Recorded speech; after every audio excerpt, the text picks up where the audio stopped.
Good morning, everyone. Welcome to the first General Meeting of Council for 2025. I'd like to wish you all a happy new year. We've had a fair start to our new year, but I'll talk about that more in our in my Mayor's update. I'd like to call for a leave of absence and apologies. I don't believe there's any. And I'd ask Pastor Andy Duncan to come up and offer prayers for our first meeting of the year.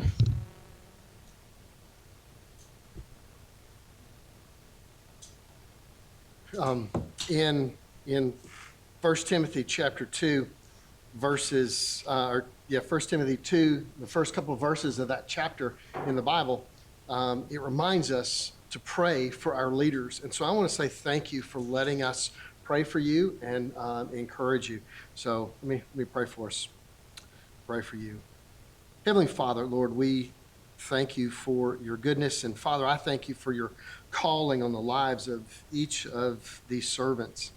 And I thank you for their willingness to serve and serve this community. And Father, I pray that you would encourage and strengthen them as they serve. I know that many times this is a very thankless job, and people often only speak up when they're frustrated.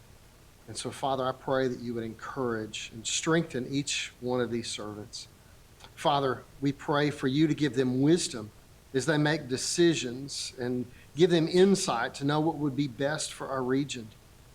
And Father, we pray that you would help them as they work together. Father, pray that you'd give them unity. And Father, when there's disagreements, to have grace for one another. And Father, we pray that you would continue to bless them as they faithfully serve the South Burnett.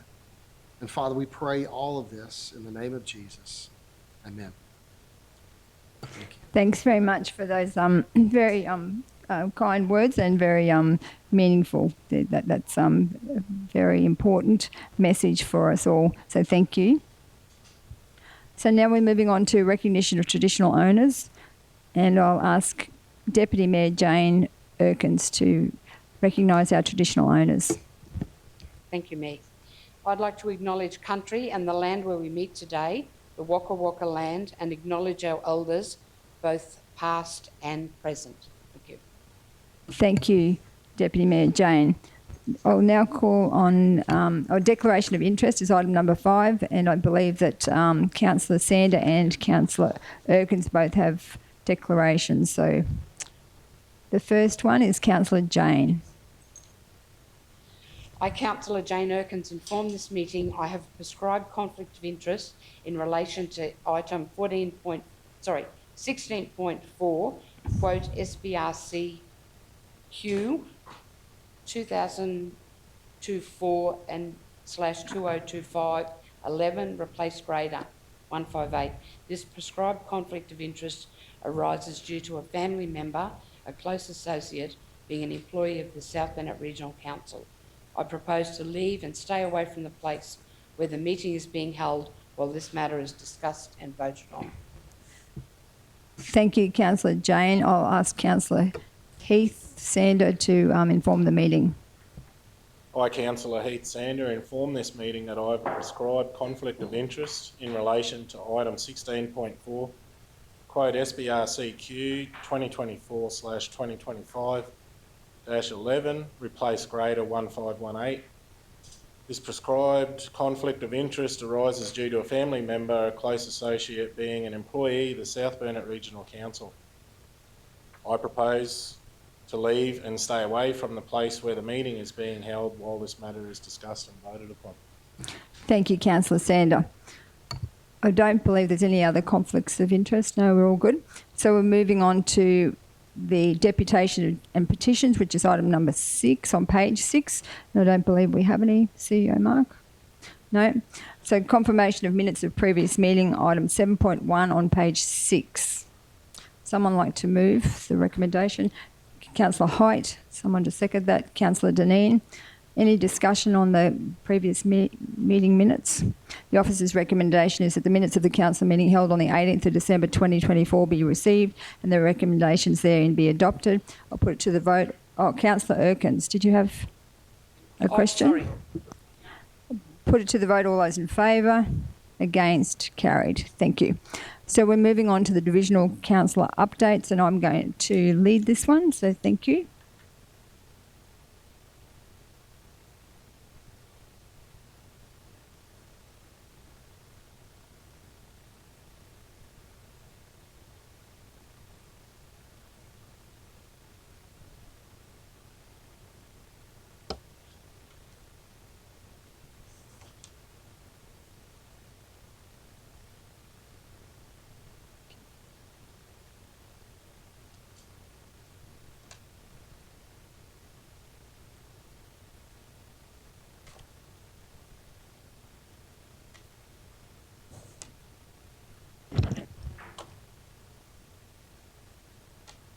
So Happy New Year, everyone. As I said before, 2025 has begun with a bang. Disaster flooding from December the 19th right through to New Year's Day when Wondai got hit. More rain in December than we normally get in half a year, and it fell very quickly. We had shops inundated like we have never seen before, and huge trees simply coming out by the roots. I'd like to thank the Disaster Management Group, our General Manager Aaron, Councillor Danita, Councillor Jane, James and the team, the SES, the Fireys, the Ergon, police, and everyone who helped to keep our community safe. A big thank you to the council staff who worked overtime and around the clock to keep the community safe, putting signs out on flooded roads and making sure that everybody kept safe. And that was the big ticket item for us. We kept everyone safe, considering the number of trees that fell and the flooded waters and everything that happened. And there was some swift water rescues. Everybody stayed safe. I'd like to thank the Queensland Reconstruction Authority for activating us and giving us relief, that we have government support to help with the road repairs and also the green waste cleanup. We are in recovery mode now, and as the recovery chair, I have been overwhelmed with the response from the community. It started when the Yesbergs stepped up and started doing driveways to get people out free of charge.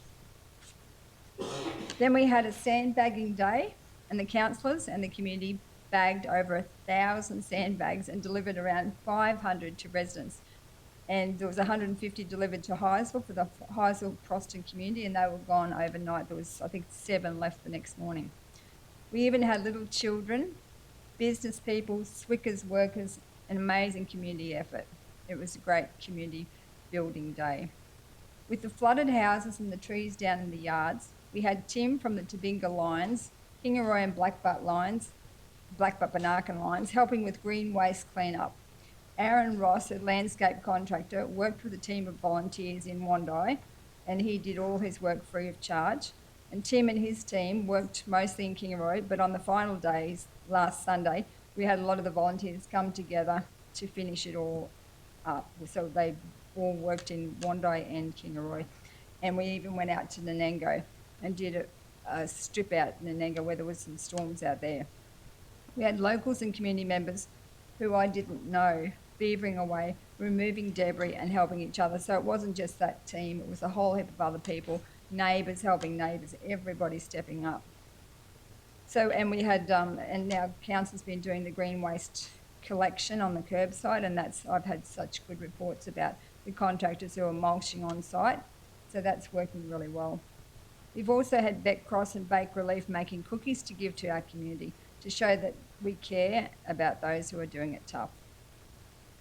In closing, I would simply like to say that I'm incredibly proud to be the mayor of such a caring, courageous and resilient community. Thank you to everyone who helped, and let's hope and pray that the seasons are kind to us as we face the challenges and opportunities that come our way in 2025. Thank you.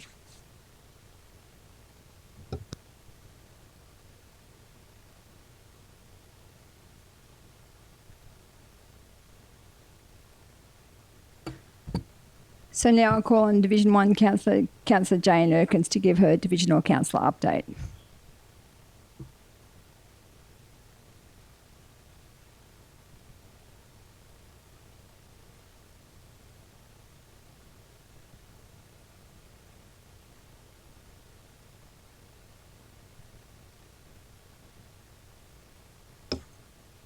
Thank you, Mayor Kathy.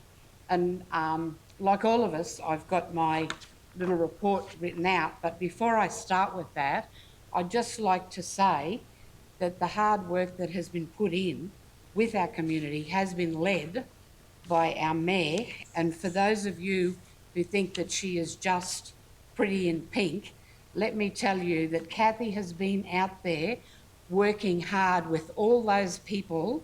She has been shoveling sand, she's been dragging branches, she's been loading trucks, and I really want to say that as a councillor, I'm very proud that we've got someone who cares about her community like Kathy does.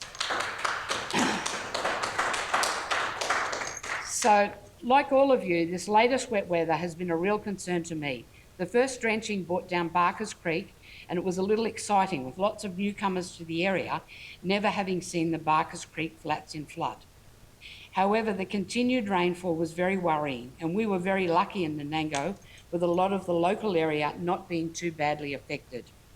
Now we have to put up with the damaged roads and mosquitoes. Under the auspice of Nanango Tourist and Development Association, the very successful homemade market was held at Ringsfield House.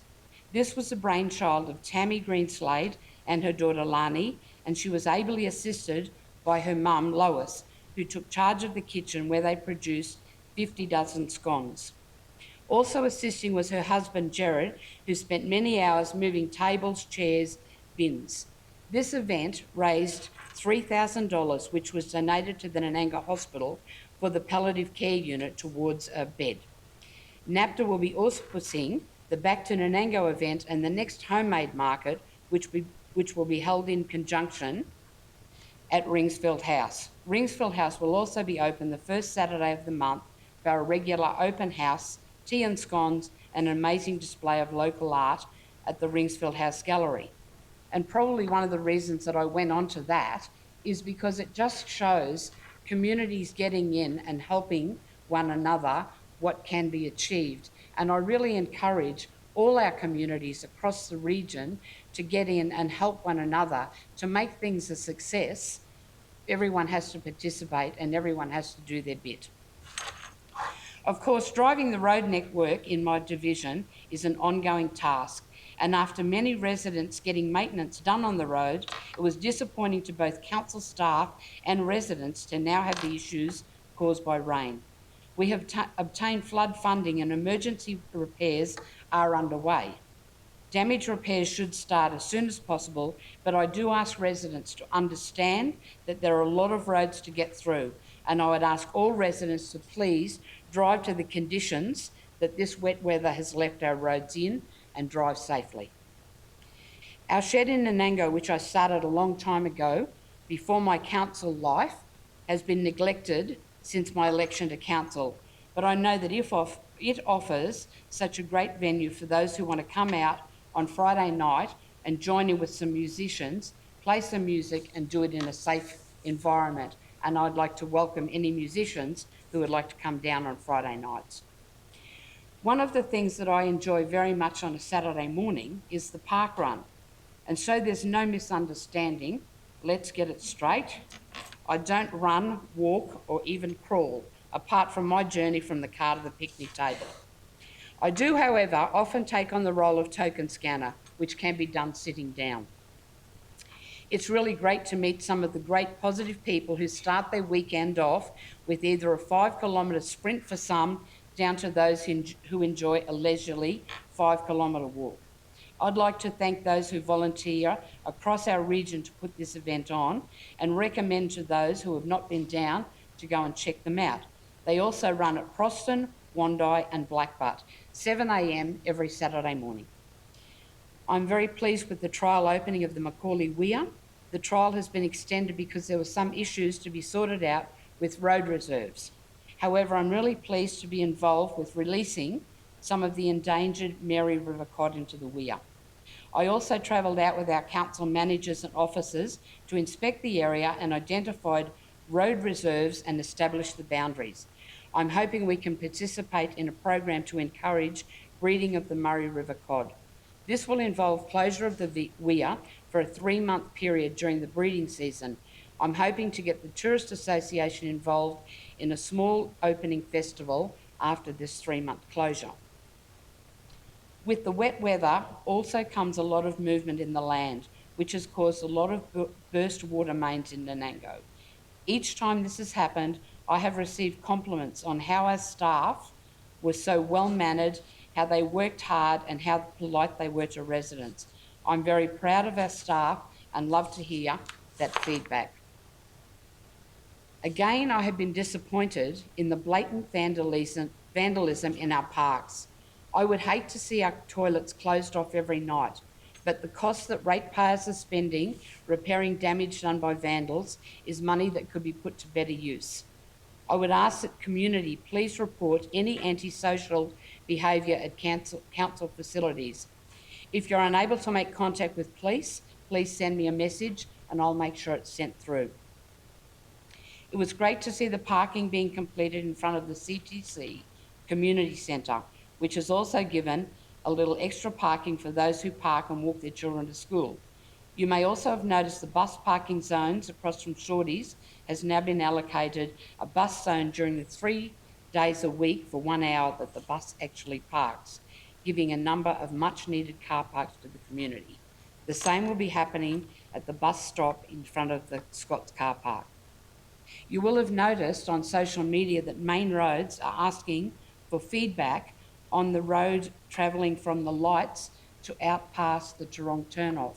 I would encourage all our residents to please give feedback on that area for what we would like to see done there to make it a lot safer. There are a number of new subdivisions been established in Nanango, which is great to see. I, along with my fellow councillors, are keen to see residents being allowed to subdivide their small acreage into 2 blocks, and this is something that we are working towards. I was also very pleased to see the addition of some seating in the covered areas in Drayton Street, because it allows those who want to grab a takeaway from the cafes in town to sit, be able to enjoy it and make conversation with those in the street. Mayor Cathy has had us all busy assisting with those who were adversely affected by the recent rains, then storms. It's certainly great to see community members come together to help one another out. With Australia Day coming up, it's a great opportunity to recognise the contributions to our region and to our communities of the input of our local heroes. I'm looking forward to the new year and what the future holds. Thank you. Thank you, Deputy Mayor Jane. Just wanted to also say that when we had the sandbagging, I put Deputy Mayor Jane in charge of admin, and I sacked her within about 3 minutes. Because I put her in charge of lobbying people to come and help, and she was amazing at that. And Councillor Potter took over admin, and she did such a good job. So I just wanted to say that Jane is great at rallying the troops, not so good at organising numbers of sandbaggers to go out to certain people. So thank you, Deputy Mayor Jane. Oh, one of those she'll be right in the day. The end of the day, if we've got them left over, we did too many. If we've got people waiting for them, we didn't have enough. Thank you. I hand over to Councillor Linda Little, Divisional 2 Councillor.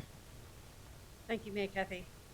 Good morning and Happy New Year to everyone present here today and online. It's wonderful to be here for the first general meeting of 2025.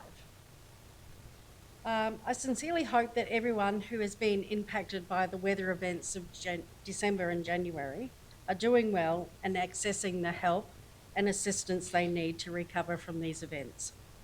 As part of our local disaster training, it was acknowledged that recovery starts with community. Community coming together to offer support and assistance to those that were impacted. This community spirit has been led by our Mayor Cathy. Cathy has led from the front and gathered us all together to show how community can help in times of need. She put the call out for volunteers to help with cleanups, sandbagging and deliveries. Cathy has led from the front and has shown herself to be a great leader. I am proud to work alongside her. There has been a lot of damage to our local road networks, and the council staff are working really hard to fix these roads as soon as possible.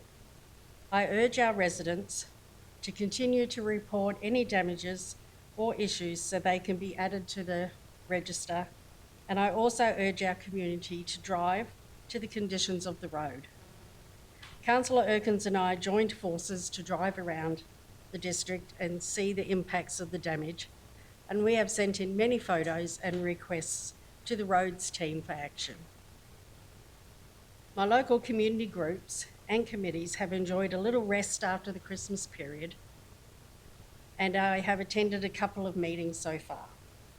I'm looking forward to the Australia Day Awards to be held at the Blackbutt Hall this Saturday, and then the Lions Club of Blackbutt Banarkin, working along the Blackbutt District Community Organisation, are hosting the free community breakfast on Sunday, the 26th, which is actually Australia Day.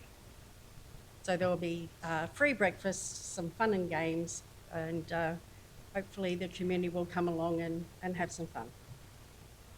I will continue to hold regular meetings with residents, and I look forward to upcoming community consultations on how we as a council can continue to serve you and improve our divisions. Councillor Erkins and I attended a First Nations Tourism Action Plan engagement meeting at the Bunya Mountains on the 15th of January. This meeting was facilitated by Queensland Country Tourism, and it was well attended. It was interesting, and I hope the action plan is successful in assisting our First Nations tourism endeavours. I must say the drive up to the Bunyas was absolutely gorgeous, and it was so lovely in some spots we did have to stop and take some photos, didn't we, Jane? And we shared those on our social media. It's an absolutely beautiful spot, the Bunya Mountains, and I highly encourage anyone that has not been up there yet to go up and have a look. You'll be absolutely stunned with how beautiful it is. I look forward to serving my division this year, and together I hope we continue to make the South Burnett the best place to live. And as always, I can be contacted by my mobile phone or email, and I look forward to hearing from my residents. Thank you. Thank you, Councillor Little, and thank you for your contribution to the shoveling of the sandbags, because you were really good at that, and also doing the deliveries as well. So thank you very much for your contribution to the whole flood restoration. I hand over to Councillor Janita Potter, Division 3 Councillor. Thank you very much, Mayor. Well, welcome to 2025. What a whirlwind. I feel like it's been 5 months and not just 5 weeks since my last report. So much has happened and we really haven't stopped. I'll start with some local reports before I go into the disaster information. So the South Burnett Suicide Prevention Working Group, we had the breakup and we thanked a lot of organisations who have helped us along the way, but there were actually a few that we missed out on the afternoon, which are CTC, Centacare and Kingaroy Medicare Mental Health Centre. And I'd actually like to express my sincere gratitude to those organisations especially, along with the many others who do support us. We thank you, and to remind the community that our next meeting will actually be our AGM and general meeting in February, here at the Council Chambers in Kingaroy on Wednesday the 19th of February at 4:30. It's an AGM and I really would love to see everyone there. The Kingaroy Men's Shed, we've had a few meetings there for Dinner Under the Stars, which is being held on Saturday the 8th of March from 3 p.m. onwards. Tickets are available online at Sticky Tickets or at Kingaroy Office Central, and all profits raised go to support Lifeflight, which does over 250 flights to our area every year. Without them, we wouldn't have some of our residents with us today. The Kingaroy Australia Day Committee has been working hard to get the Kingaroy program finished, and I'm pleased to say that it will be a great morning. And thank you to the whole committee, which includes the Topinga Lions, Kingaroy Men's Shed, Kingaroy Rotary Club, and the Kingaroy Bunya District Scouts, with support from many different other organisations who will be there on the day. The Kingaroy Scout Den in James Street in Kingaroy, and so be there at 7 a.m. Breakfast will be served at 7, with entertainment starting from 8 a.m. and the citizenship ceremony starting from about 9 a.m. And the Mayor will be there, and I believe there's about 18 people doing their citizenships that day, which is going to be fantastic. We also attended the launch of the Legends, who will be visiting our schools in February. And so for all those included in that in those school visits, it's going to be an incredible experience for those students.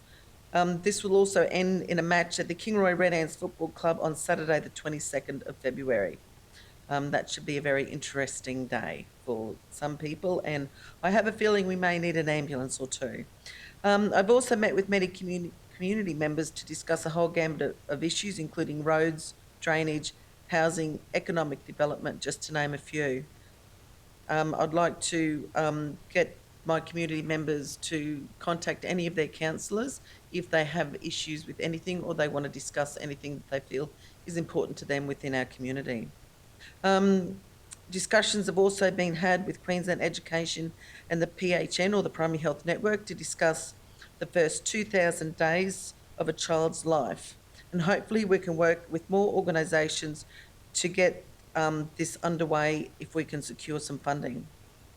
Our children learn more.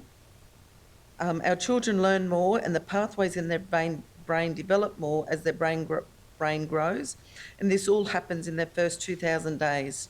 This is why it's so important to help children and their families with kindy programs and our library programs, including the first 5 ever sessions, Rhyme Time, Story Time, and the South Burnett Partnerships for Kids is working really hard in this area, and that comprises of different organisations around the South Burnett.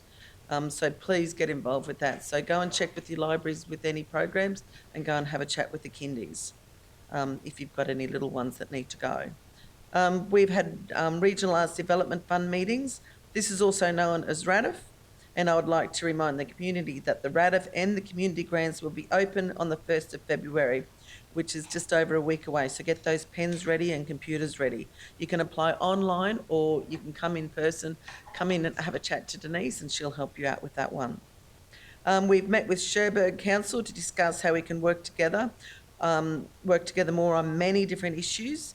And we've also reviewed our advocacy plan, specifically for the soon-to-be upcoming federal election. We've also had local disaster recovery training, which, especially in times like this, is really crucial.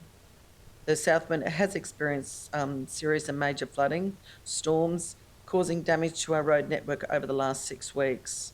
And while we're discussing disasters, as chair of the Local Disaster Management Group, or LDMG, I would like to express my appreciation and thanks to the council field staff and support staff for foregoing time with their families over the Christmas and New Year period. I think we forget just how much they do over this time during a disaster. And I would also like to strongly acknowledge the management teams and coordinator, including James and our CEO, Mark, for their management, direction and leadership, to the LDMG and council staff during this time. James and our council staff, field and support have worked tirelessly during the nights, over weekend, while consulting with QPS, the Queensland Police Service, the BOM and many other state agencies to provide timely and accurate updates to our communities. Without this important leadership and response from our dedicated staff, our community may have suffered more than it has. And I'd also like to thank the community for showing their resilience during this time and abiding by the messaging provided. We all came together. We pulled up carpets. We bagged around 1,000 sandbagged, cleaned trees away, and this could not have been achieved without you, the community. And I'd also like to especially thank our Mayor and our Recovery Chair for leading the charge. So thank you, Mayor. You've really, truly been an inspiration during this time.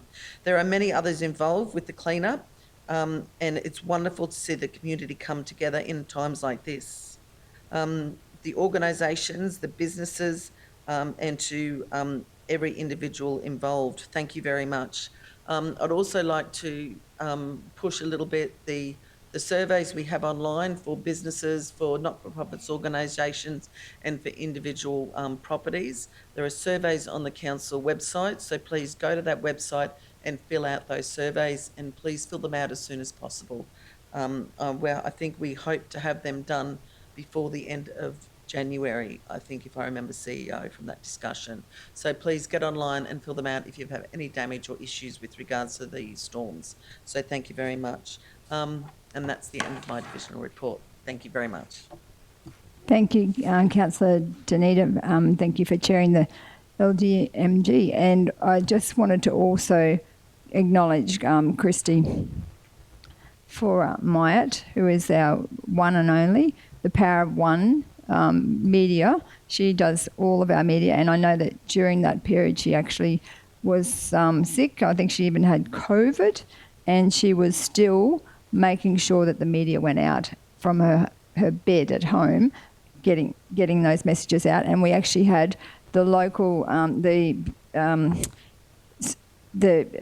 Alison Smith, who is the CEO of the LGAQ, said that our media, the way that the message we got out, the messaging, the consistent messaging, was an absolute credit to our organisation and to the council, and she complimented us particularly on our media.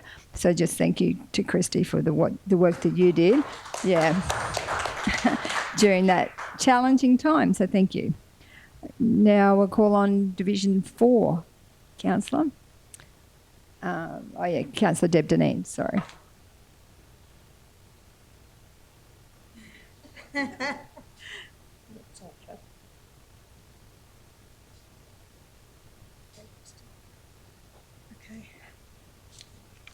Thanks, Christy. We're always grateful to Christy because she does organise us to do things that we wouldn't normally do, for instance, posing for photos with Christmas hats on.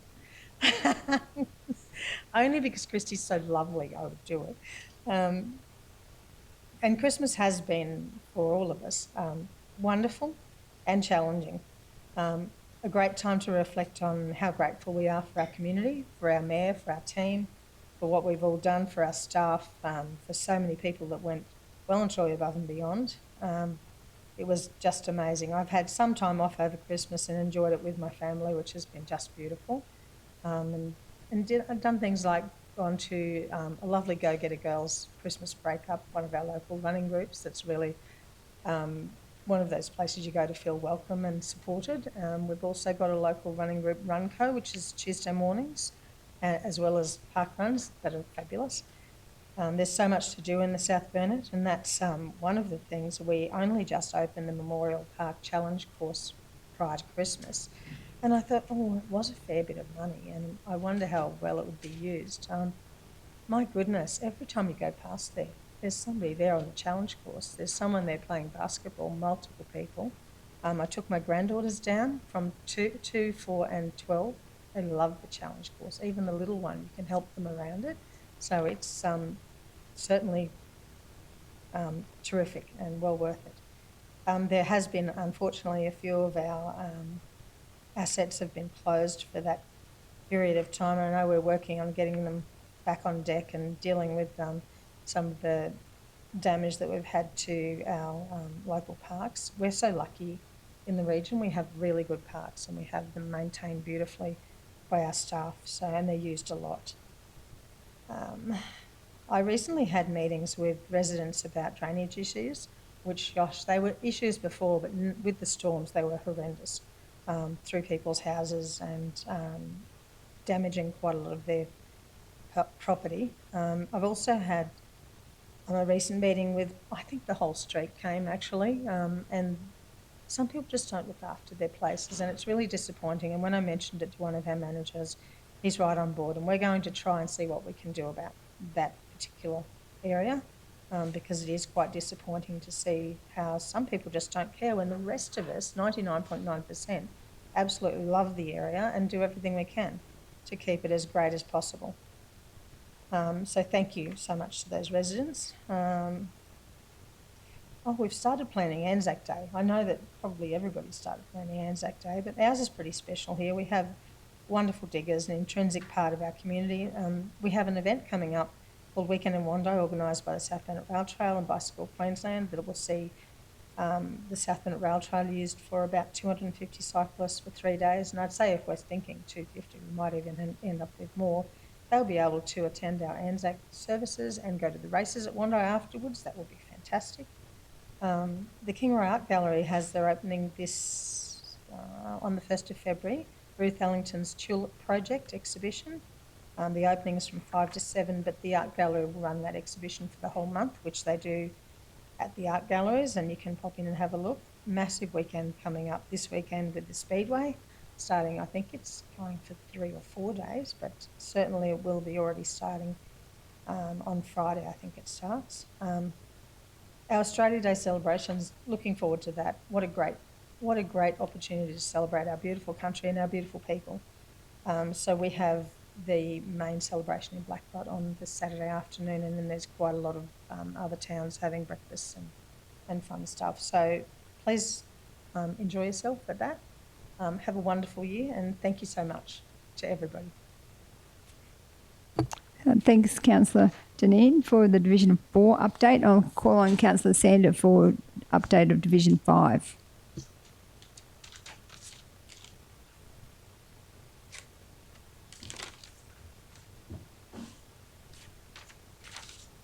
Just point out, I'll point out that I didn't wear a Christmas hat, I wore a Grinch hat. So Christy made me do that as well. I'd like to start off by wishing the residents, the councillors and the staff and our visitors here today a very happy and prosperous 2025. It hasn't started off that prosperous with the floodwaters and stuff coming into the region, but we'll get that sorted. Over the last 6 weeks, our region has seen a lot of damage to our road network and property damage to private residences, including driveways and accesses. Council's priorities are to get the roads that are shut completely repaired first, and then work through the list of the 800 defects on a list of over 100 roads. And that was only updated a week ago, so I'd say that list has grown since the guys have got around to some of the other areas. And that's just to get us back to where we were prior to the event. So I believe that we were making headway into the road repairs, and people could see a lot of difference in the roads in the region, and we were finally starting to get to that point where we could start bettering the roads rather than just maintaining them. So now we've hit that. We've been hit again and taken back down to a level where we've got to start bringing it back up again. So that's going to take some time. And I just ask that everyone be patient with that repair process, because there are certain regulations that we have to follow, and there's certain rules that with the funding that we get for the from QRA on how we have to do things. So just be patient. I know as the Division 5 councillor, we cop a fair flogging from the public, and I believe the other councillors do as well. But there are rules that we have to follow, and we will get there. Over the Christmas shutdown period, staff were returned to work. They were called away from their families, so I'd like to acknowledge those guys. I was driving around out in the back roads, out the back of Cushiony early one morning, and bumped into our general manager on the side of the road. He wasn't looking for a lift, he was actually just inspecting the roads, and he got out there early and was checking things out. So it was good to see that, and he was actually on holiday, so I was surprised to see him. Also, during that time, the time of the water over the roads and stuff, I witnessed people who were not familiar with the area driving through floodwaters. One of those cars was up above the top of the wheel line, and we put the lady on the bull bar of the car to get her out of the car, and the car, we hooked it up and pulled it out, but it was, the next crossing was 1.2 metres deep, and she was still going to drive through that water because she just had in her mind she had to get somewhere, and she was going. So it was, I just re-urge people during floodwaters, and that stuff rose really quick. There was areas that I've never seen water over the road before, and it was 600 mil over the road, so, and that was on top of a hill. So I just urge people, just don't drive through floodwaters, especially if you don't know the area. They put, one of those cars also had children in, which we got out as well, so it also puts your children at risk, and then the rescuers coming in to get them out. So It's said for a reason, don't drive through floodwaters, and I urge people to listen to that. The Mergen Bush Christmas event was cancelled due to the wet weather and the grounds at the showgrounds, which we didn't want to chop up, so we cancelled that event and postponed it to a later date. The committee continued with in the main street because the Christmas trees were purchased and we wanted to still run the event of the decorations of the Christmas trees. 10 trees were put into the event, and we had the schools and local community groups decorate the trees with handmade Christmas decorations.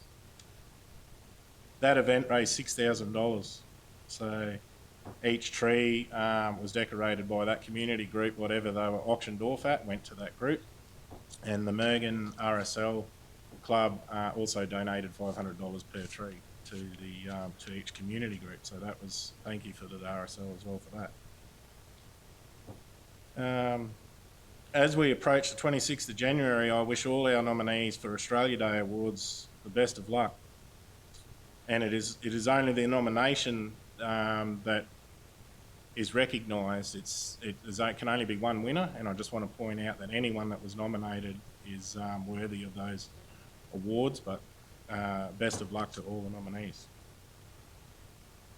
Over the Christmas New Year break, both Boondooma Dam and BP Dam attracted many visitors, even with the rain, and there was plenty of that during that time. We had plenty of wet tents and wet swags and stuff, but people seemed to enjoy it, and they continued to come for skiing and family events and attempting to catch redclaw and fish, with the dam overflowing by 1.2 metres over the spillway. There wasn't many fish to be caught. I'm looking forward to 2025 and working with this group of councillors, the Mayor, the CEO, Executive Services and staff, and to see what we can do to work with the residents of the South Burnett Regional Council to try and make 2025 the best year on record. Thank you. Thanks, Councillor Heath. Just also thank you for your contribution with that sandbagging and delivering sandbags right across the region, and also those Christmas trees was amazing. I know that you donated the Christmas trees from the Christmas tree farm, and I was trying to buy a Christmas tree for Helen, our PA, and she wanted to have a Christmas tree. She had $90 was the amount I was allowed to spend, and I never even got a first bid in. They some of them were $400 Christmas trees. So yeah, it was a fantastic event. Great work, Councillor Sander. So I'll hand over to Councillor Height, Division 6. Councillor. Thank you, and welcome and Happy New Year. And it has been a bit of a wild ride since the last council meeting. Storms and rain have, of course, been fierce this last month, and a lot of damage to the council infrastructure. All the councillors and the mayor have mentioned so much of it, so I won't repeat it. We all know the dramas. But I would like to thank the councillors and the community for sandbagging, baked relief, helping move fallen trees, and it's been amazing to see how many people have pulled together. Not sure if it's good or a bad thing to own a ute when you're a councillor, because the poor old ute's had more sandbags in it than it knows what to do. But that's what you do. But it has been amazing how people have pulled together, and I do appreciate the fact that we have a community, and I'm just very pleased we didn't have any fatalities from these recent dramas.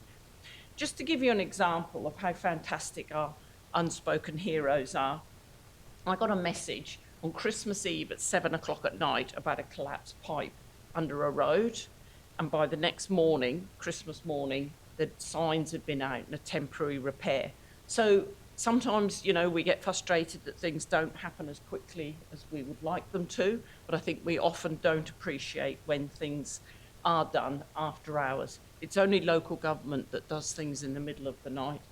Well, not, you know, it's the only level of government that does things, would do things like that. I can't see our state and federal politicians being out there in the middle of the night. So thank you to those staff that, I think as Councillor Sander mentioned, our staff absolutely went above and beyond over the Christmas period. Okay, on to other things. Despite some fallen trees on the rail trail, the Wandai Park Run, as a few people have mentioned, had its successful 8th birthday on the 11th of January. Blackbutt had its 2nd birthday last weekend, and then the Rosgregor and Proston will be having their birthdays at some stage during the year. I'd like to congratulate Elaine Medill, who a community champion of Wondai, on her 80th birthday. We've got some stats up there on the rail trail that were sent to me by the Secretary of the Rail Trail. In 2013-14, when the rail trail was first discussed, there was a lot of people who said, what a waste of money and, don't do it. But if you look at those figures, and I think the figures are considered that for each pass, and I know a lot of the passes are people walking back and forth, so it's not so much the absolute number, but the relative number. But we really are having significant numbers of people bringing bikes, staying in the free camps, staying in our area, spending money, and using that rail trail and spending money. I think there's also some graphs, if you can go on to the next page, please, Helen. Oh, there we go. Campers with bicycles. How many people are using the rail trail? We are, reasonably close to the Sunshine Coast, the Gold Coast and Brisbane, where there's a lot of people looking for holiday weekends, and we want them to come to our region and spend money by walking and riding on the rail trail. So if we can continue to encourage them, that's what's bringing people to our region, which we would like. Community and resident safety is absolutely paramount, and the recent spike in crime in Wondai has been alarming, particularly with some of the residents in Wondai who are older and more vulnerable. And it's been really horrific for those that have been broken into and had their cars stolen. I'm really pleased that a lot of people, and particularly the Laurels, for example, is now got fully security screens. They're getting lights, they're getting cameras, and a lot more residents are looking out for each other and continuing to put up sensor lights and things like that. Checking the QPS stats last night, I see the number of crimes in January has come down. There was a meeting last Saturday in Wondai to discuss the crime, and people are understandably alarmed. But it's not a simple solution. There's a lot of complex parts to making this, but if people can actually be much more conscious of their own safety and keeping doors locked and security and keeping their eyes out for neighbours, I think that would help. So thank you to the community members who have been working together to highlight that spike in crime and advocating for more support. I'm pleased that the Wondai police officer who's been off with a bad back is actually back next week, so it'll be fantastic to have her back on track. And of course, this weekend, Australia Day, promises to be huge. The awards on Saturday in Blackbutt are a fantastic recognition of our champions in the region. And as Councillor Sanders said, it's not just a winner. Anybody who's nominated is absolutely a winner, and we thank them for their contribution. Other Australia Day events in my division include the Cumbia Cheapest Chips on Saturday night, which will be fun, the Wondai Breakfast, an art competition all day Sunday, the Belogie Breakfast and the Boondooma Dinner, and that's just in Division 6. So it will be a good weekend. So I'd like to thank everybody for their attendance last year and look forward to 2025. Thank you. Thank you, Councillor Hayden. I believe that you had a milestone at that 8th birthday of 250 park runs. So that's that's a lot of park runs. So well done, congratulations. Yeah. So now we thank you to all the councillors for the divisional updates. We're moving on to business outstanding, item number 10.1 on page 30.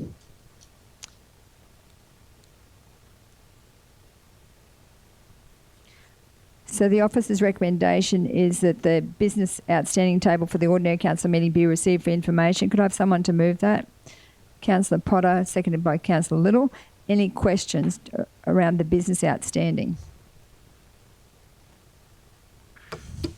Councillor Little. Thank you, Mayor Cathy. I don't actually have a question. I just wanted to make a comment about the Flying Fox Risk Management Plan. It's come to my attention last night that the Flying Foxes are making a comeback to Blackbutt, and the residents are starting to get a little bit upset about that again. So I see that community consultation process is finished now and we're just collating the results. So I would just hope that we can start making a move on this with a bit of direction on how we're going to manage this flying fox problem in Blackburn. Thank you, Councillor Little. Yes, I've already got the feedback that they're back, which is unfortunate. It must be they must love the wet weather or whatever's happened since the storms, because they did go away and now they're back. So that's disappointing. But anyway, Councillor Sander, you had a question? Yeah, just an update on the regional study hub on page 38. Just wondering if there was any update on that. Short answer, no. We're waiting on the Commonwealth.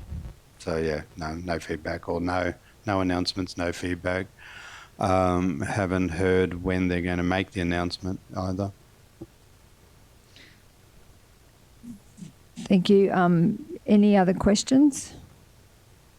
Okay, so it's been moved and seconded. We'll put it to the vote. All those in favour? Against? Carried. Thank you. Moving on to item 11.1 on page 68, which is the Federal Election Advocacy Plan. I'd like to give a big thank you to CEO Mark for the work that he's put in to get this document ready for the upcoming federal election. And I know all the councillors have had some input. So so I'll ask, so the recommendation is that federal election advocacy report be received for information, and that South Bennett Regional Council approve the Federal Advocacy Action Plan 2025 for distribution. So someone to move that. Councillor Little, second by Councillor Height. Any questions around that document? Mayor, if I may, just there's one minor amendment in it. The local roads community infrastructure program, we've actually asked for, because it's such an excellent program for not only road infrastructure but for community, for an increase in allocation. LGAQ advised just this past week that there may be moves afoot to actually cease the program in 2026, so it's been amended to continue and increase. So or maintain and increase. Yeah, so that's what we've got for distribution as amended. Yeah, yes. So that's been because we do not want it to stop in 2026. No, that sounds good. So we've also, just for the benefit of the listeners and the gallery, so we have three different federal representatives. Maranoa, we have David Littleproud. Flynn, we have Colin Boyce. And Wide Bay, we have Lou O'Brien. So we have ticked the boxes for each thing we'd like to see happen in those different areas of our region, because we're divided up three ways with our federal members. Unlike our state, we have Deb Frecklington as our only state member. But yes, so that's why CEO Mark has done a fantastic job with the ticks beside each one that's relevant to Maranoa, Flynn or Wide Bay, or if they're relevant to the whole three, we've got three ticks against them. So it's a very good document, very professional, and I'm looking forward to working with our potential candidates to see if we can get some outcomes, some promises before the election, and then some deliveries after the election. So that's a good document. So any other questions or comments? No, Councillor Height? I was just going to thank the CEO who did a lot of this work. Unless we could have this in writing and advocacy, it's very difficult for the politicians come back and say, well, you didn't tell us about it. So the idea of this plan is we have told you, we do know these are an issue, now please stump up some funding.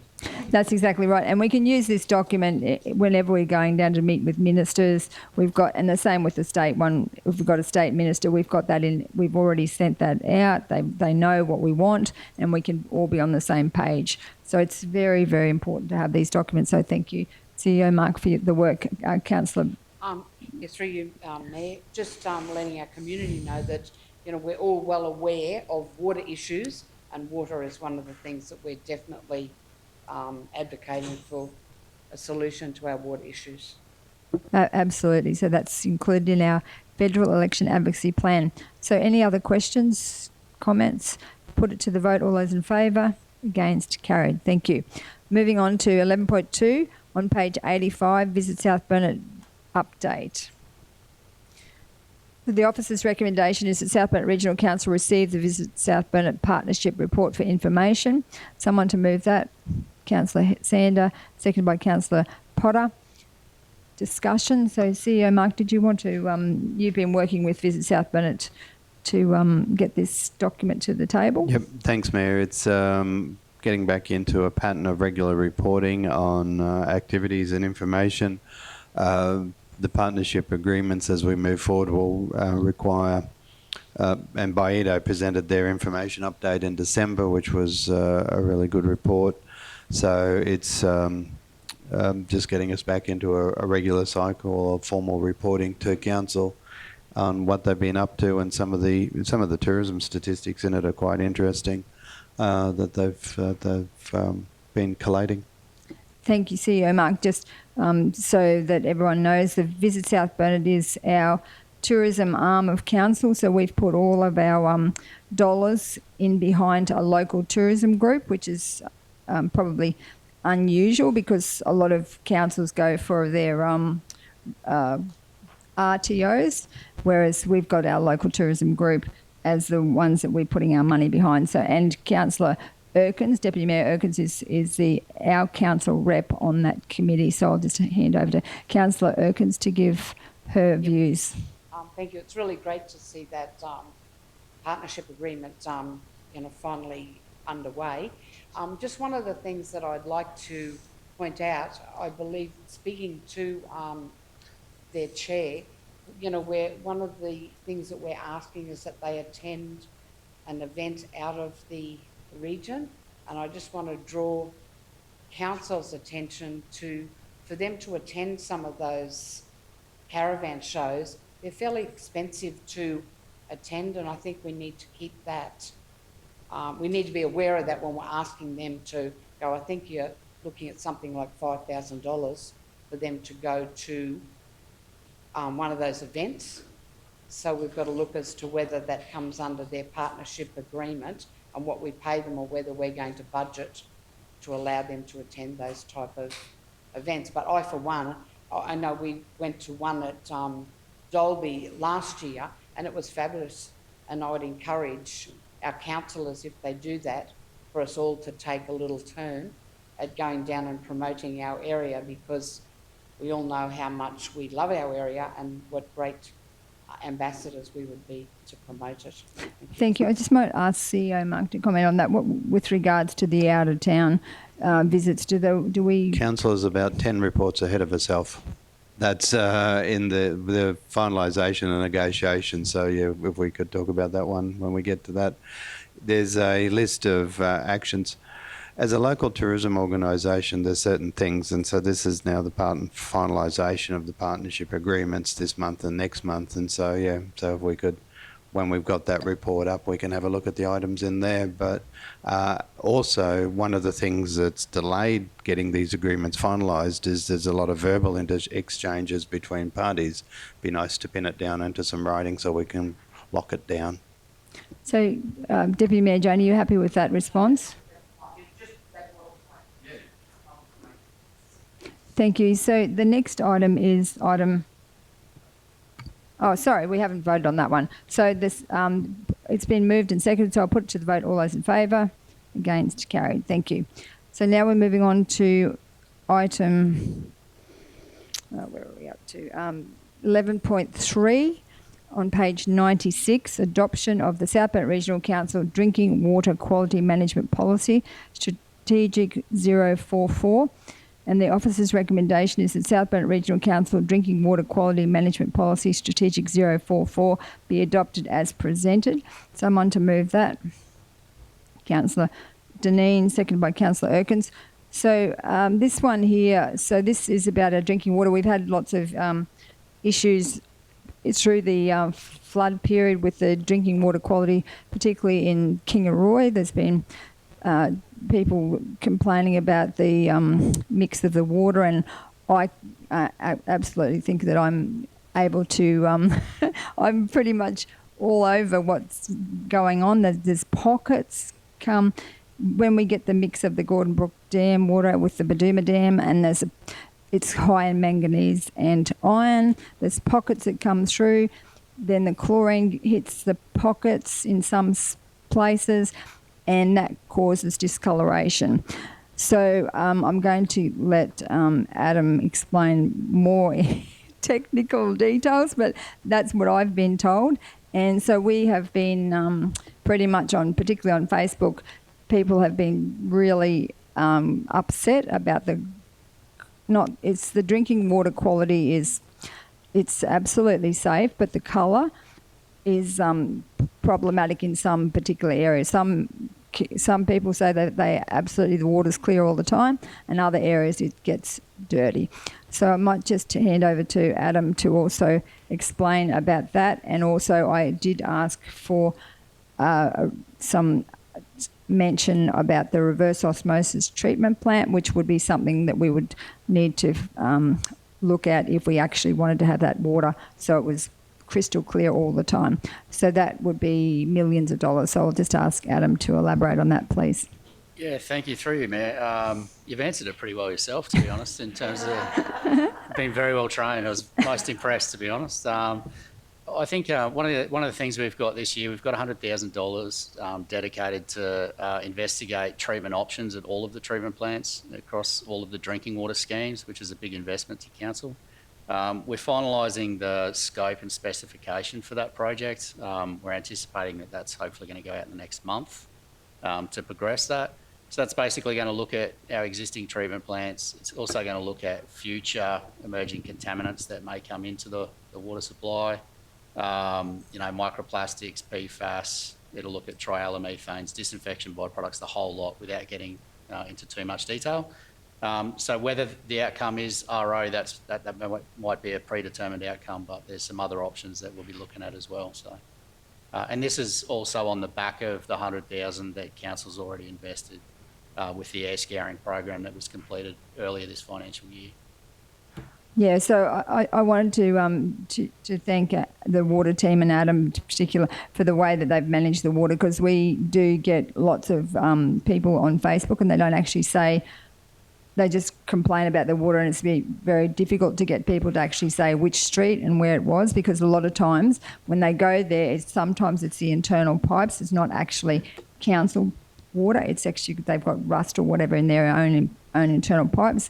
So it's very challenging, and the more people who are prepared to come forward and actually say this street and put it in as a particular complaint, then we can collect that data and get a better picture of where the problems are with our Kingaroy water in particular.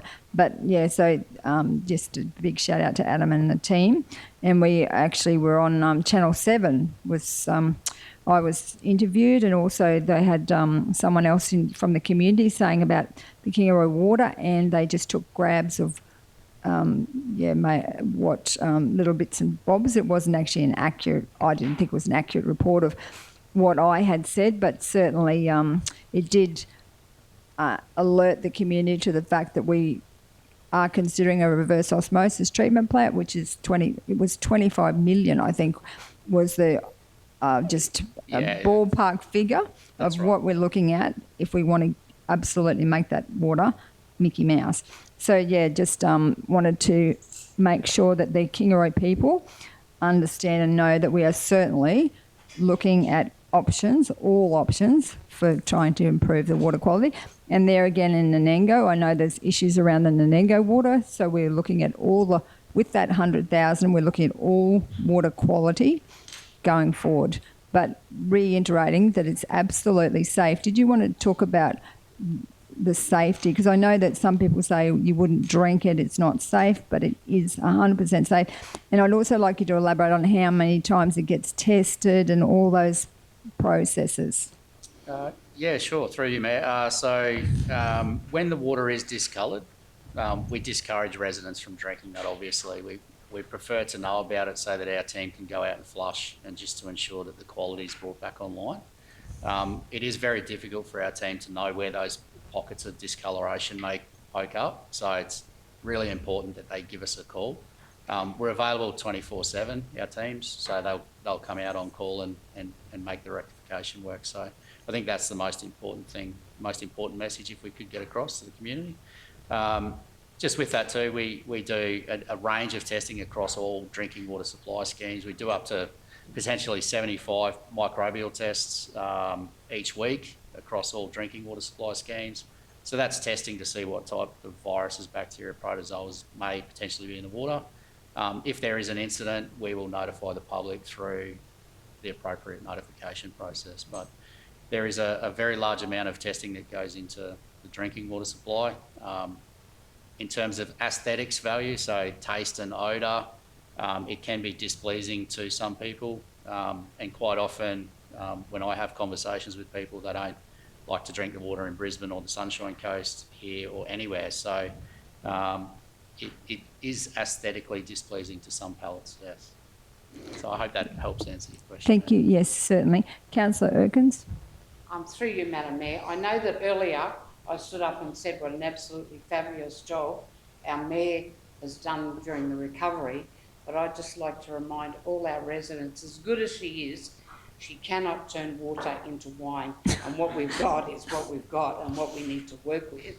And I know that, people complain, but just following up on what you said, to go to reverse osmosis, it's going to cost us, I think 25 million is a pretty conservative figure, and I don't know how many people that, would be able to afford to cover that, and maybe people for their drinking water should look at tanks for their drinking water and allow us to continue what we're doing to try and get the water better, which we are all advocating for. We're trying to get the money to do it, but I don't think it's something that our ratepayers really can afford to carry the cost of the reverse osmosis. And also, from my checking into it, it's not only the cost of it, but it's also the amount of water that it uses. And we are, in Kingaroy, apparently, we're at the top of our tier for the water allocation that we have. So that's also something that needs to be taken into consideration. But, for our community, we are, there's nobody, we're all ratepayers in our area. We all use the water across our region. And it is very, very upsetting if it comes through, as it does sometimes with the discoloration. But, if council are alerted straight away, they are doing whatever they can to rectify that. It's good that people make people aware that it's happened at the time and where it's happened. But as I said, as good as our mayor is, she cannot turn water into wine. Thank you, Deputy Mayor Jane. Yeah, that's exactly right. So, Councillor Dineen. Through you, Madam Mayor, I was just going to reiterate what everyone else has said. Thank Adam and his team enormously, because since coming to council, I realised that it is a non-stop talk fest about water, about quality, about the amount. It's something that's always hanging over our heads. We're talking about how we can afford to up the quality of the water, and we really appreciate Adam and his team, because they are, as you can hear, so onto it. The words he uses, we don't quite get. Kathy has it down pat. So I'd like to encourage everybody to understand that we're doing the best that we can. We've got a great team, and we don't have the 25 million at the moment. We'd love to get a grant for it, but we're just going to keep working and report any issues that you have. It just makes me think about, I've lived on tank water for nearly 40 years. I don't test my tank water. Adam, I probably should be, shouldn't I? Okay, thank you. So there is what has been said, that so the water, it's also about the allocation, how much water those reverse osmosis treatment plants use, and so that's a challenge. And also, I believe the operational costs ongoing are more expensive than the current systems that we have. So that's also something we need to look at, because we do have a low socioeconomic area, and as has been said, it will be challenging if we need to, fund that extra costs of the water. So yeah, that's in our advocacy document too, to make sure that we look at potentially reverse osmosis. It would be great if the federal government came forward and just gave us that amount of money. So, Councillor Sander. After reading the policy, I'm just wondering, is now the time to mention, or should we just do a separate notice of motion down the track to investigate rainwater tanks on new buildings, like we offer subsidise the rainwater tanks, or try and partner with someone within who makes the tanks, and see if we could provide like a subsidy to people who are installing new rainwater tanks to their property. Yeah, I remember we used to do that. There used to be an incentive to have rainwater tanks, but then I believe that they went off that because sometimes the rainwater tanks are not being tested, and people are concerned about the quality of the water in the rainwater tanks. So, Adam, did you want to comment on that? We'll probably just have to take that question on notice in terms of the specifics around it. But my recollection is, so rainwater tanks are regulated under the Queensland Development Code, and council some years back had an opportunity to either opt in or opt out of whether or not they actually enforce rainwater tanks to be installed in people's properties. I think at the time, council made the decision to opt out, is my understanding. Because of the impact costs for new homes, the extra additional costs on the ratepayers in terms of building. So that's my understanding of it, but we could take it on notice and get checked with the buildings team on that. Take it as a question on notice. Are you happy with that, Councillor Sander? Yeah, as long as we can investigate it, because everyone's harping on about solar, and yet here we are. This time next year we'll be in drought and everyone will be whinging for water. And we could have had tanks installed if we come up with some sort of, I don't even know whether it's a provision in the, is new houses supposed to have rainwater tanks now, or is that still in that option? I think it was it's an option, isn't it? Did one of the planners want, David, did you want to comment? If you could. Through you, Madam Mayor, sorry, reiterate what Adam said was a requirement at QDC quite a number of years ago. I don't know, and councils did have that option of opting in or opting out. I don't know the history here, and I don't know the current QDC requirements, whether those provisions are still in the QDC. So we'll have that as a question on notice and report back. Thank you. Councillor Potter? Thank you, Madam Mayor. Look, I'd just like people to actually let us know when they've got those issues, because we can read about it on Facebook, but I am not always on Facebook to read about it. So I think the important thing is, as you mentioned before, Madam Mayor, is we want the community to let us know so we can fix the issue then and there. It's no use telling us 3 days down the track saying I had dirty water, because by then it's probably all flushed out anyway. So we need to know the issues then and there. And I know people put up on Facebook, oh, they should be drinking the water. Well, actually, I do drink the water. My parents drink the water. I have drunk the water all my life. When I lived here, I grew up on Kingaroy Town water, and back then it was only Gordon Brook water before we got Bundooma Dam. So, you know, it's something that I've always lived with. So I don't know, maybe I'm different. Thank you, Councillor Potter. Any other, Councillor Erkins? I do know a little bit about the tanks.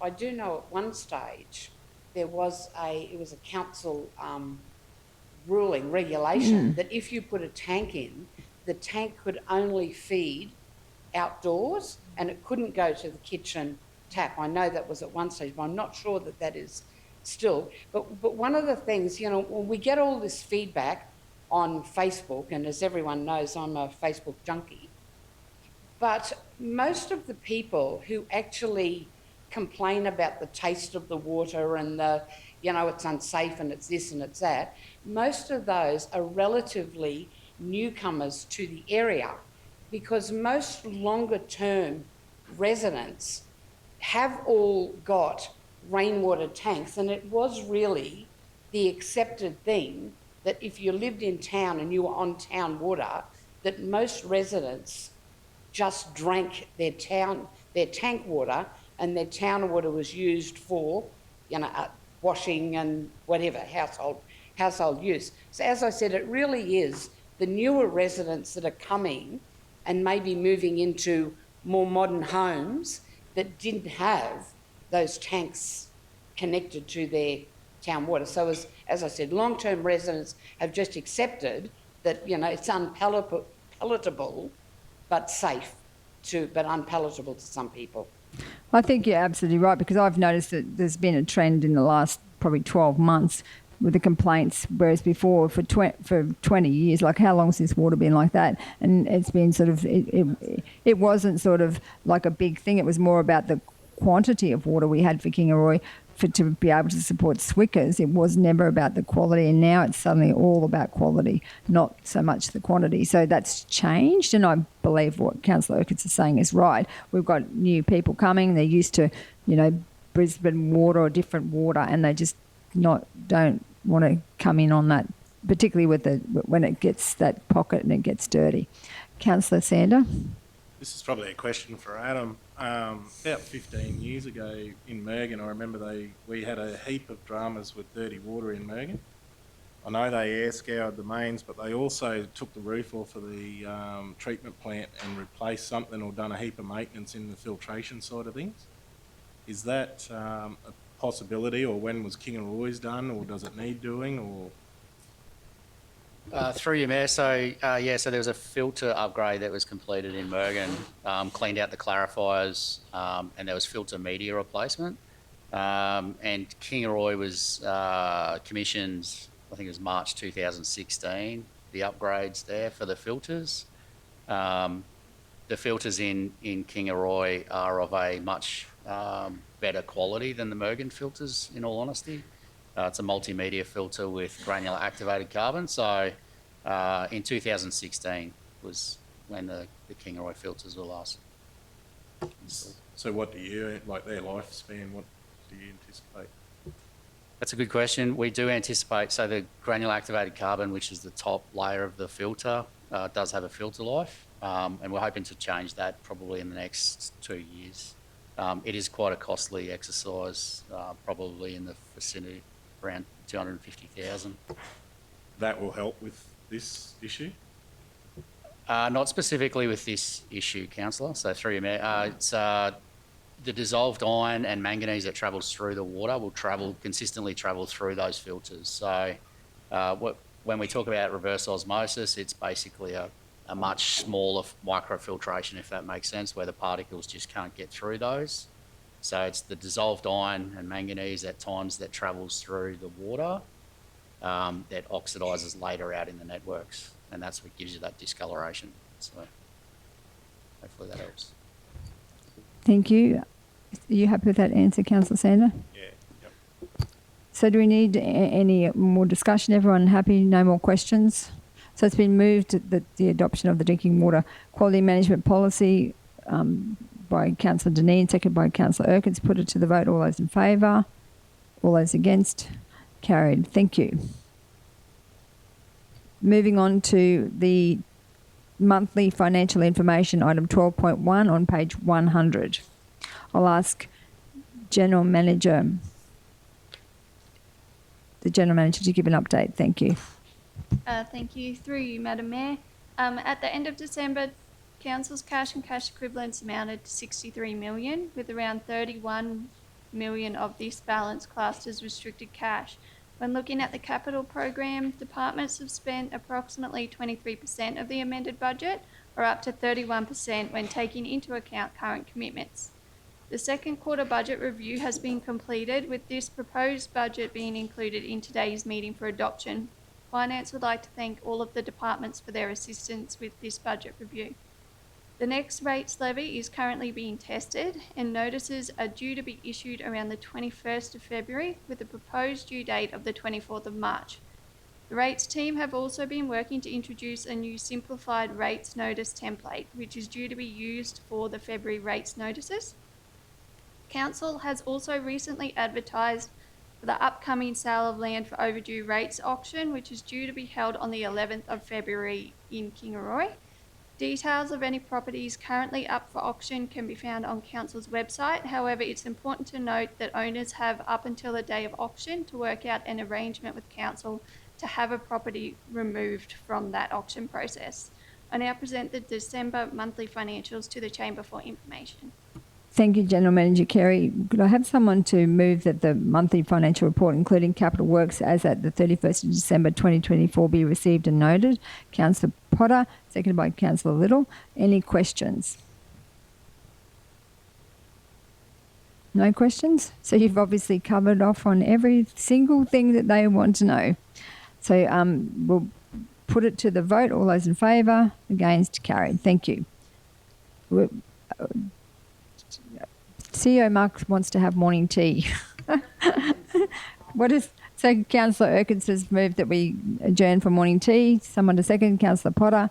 Put it to the vote. All those in favour? Against? Carried. Those in the gallery are invited to join us for morning tea.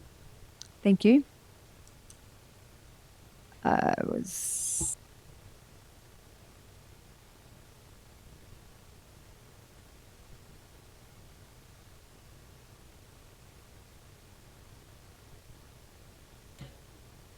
No, I never. But we've actually got a cake for Deb. It was her birthday on Boxing Day, and so we're having a cake in the morning tea room for Deb.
So we're just about to start again.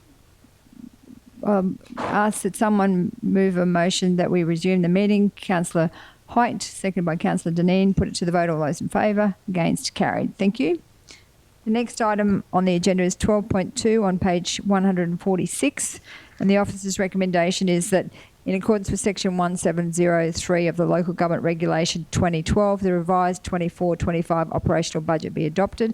Number 2, that in accordance with sections 173 in brackets of the Local Government Regulation 2012, the revised 24-25 capital budget.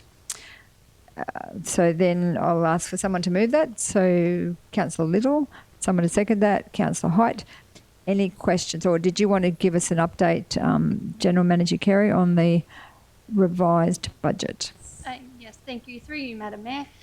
So Finance have worked with the various departments just before Christmas to have a look at the second quarter budget review.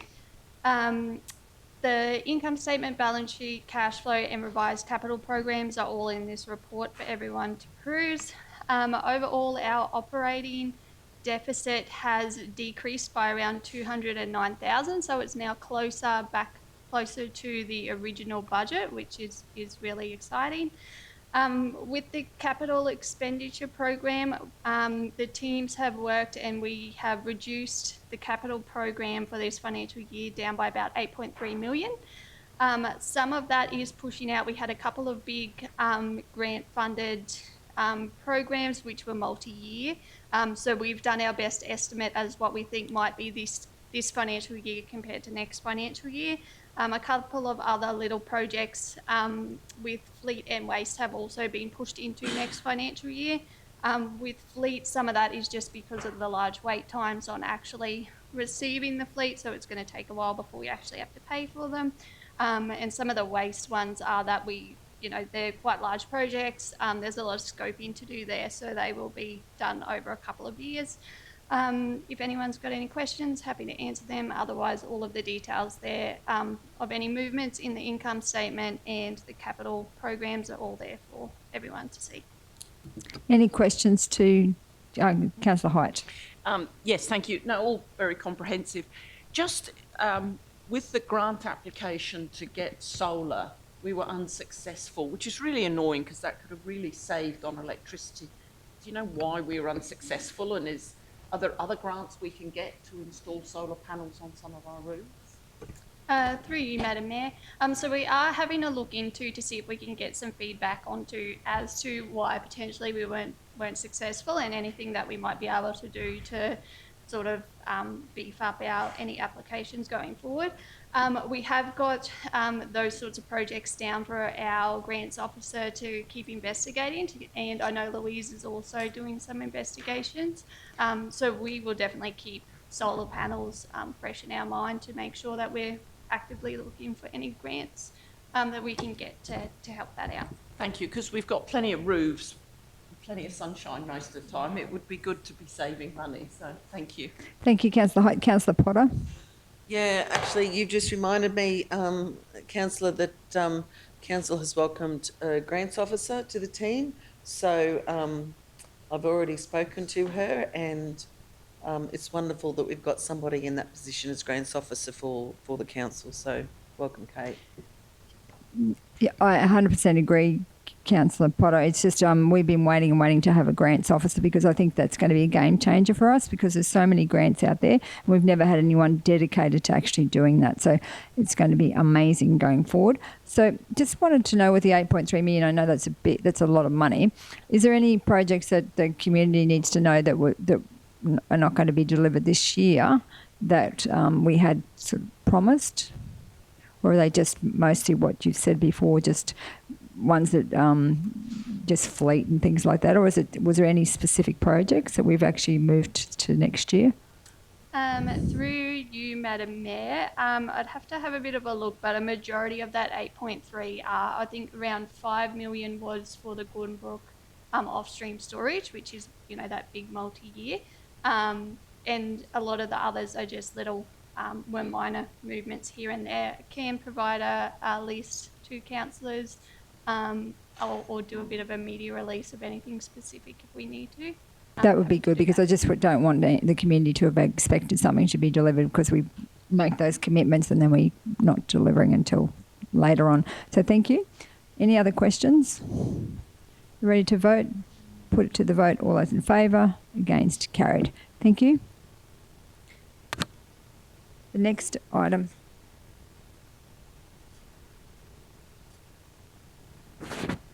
The next item is 12.3 on page 158, Partnership Promotion Request, Big Things Australia Monopoly. So the recommendation is on page 158.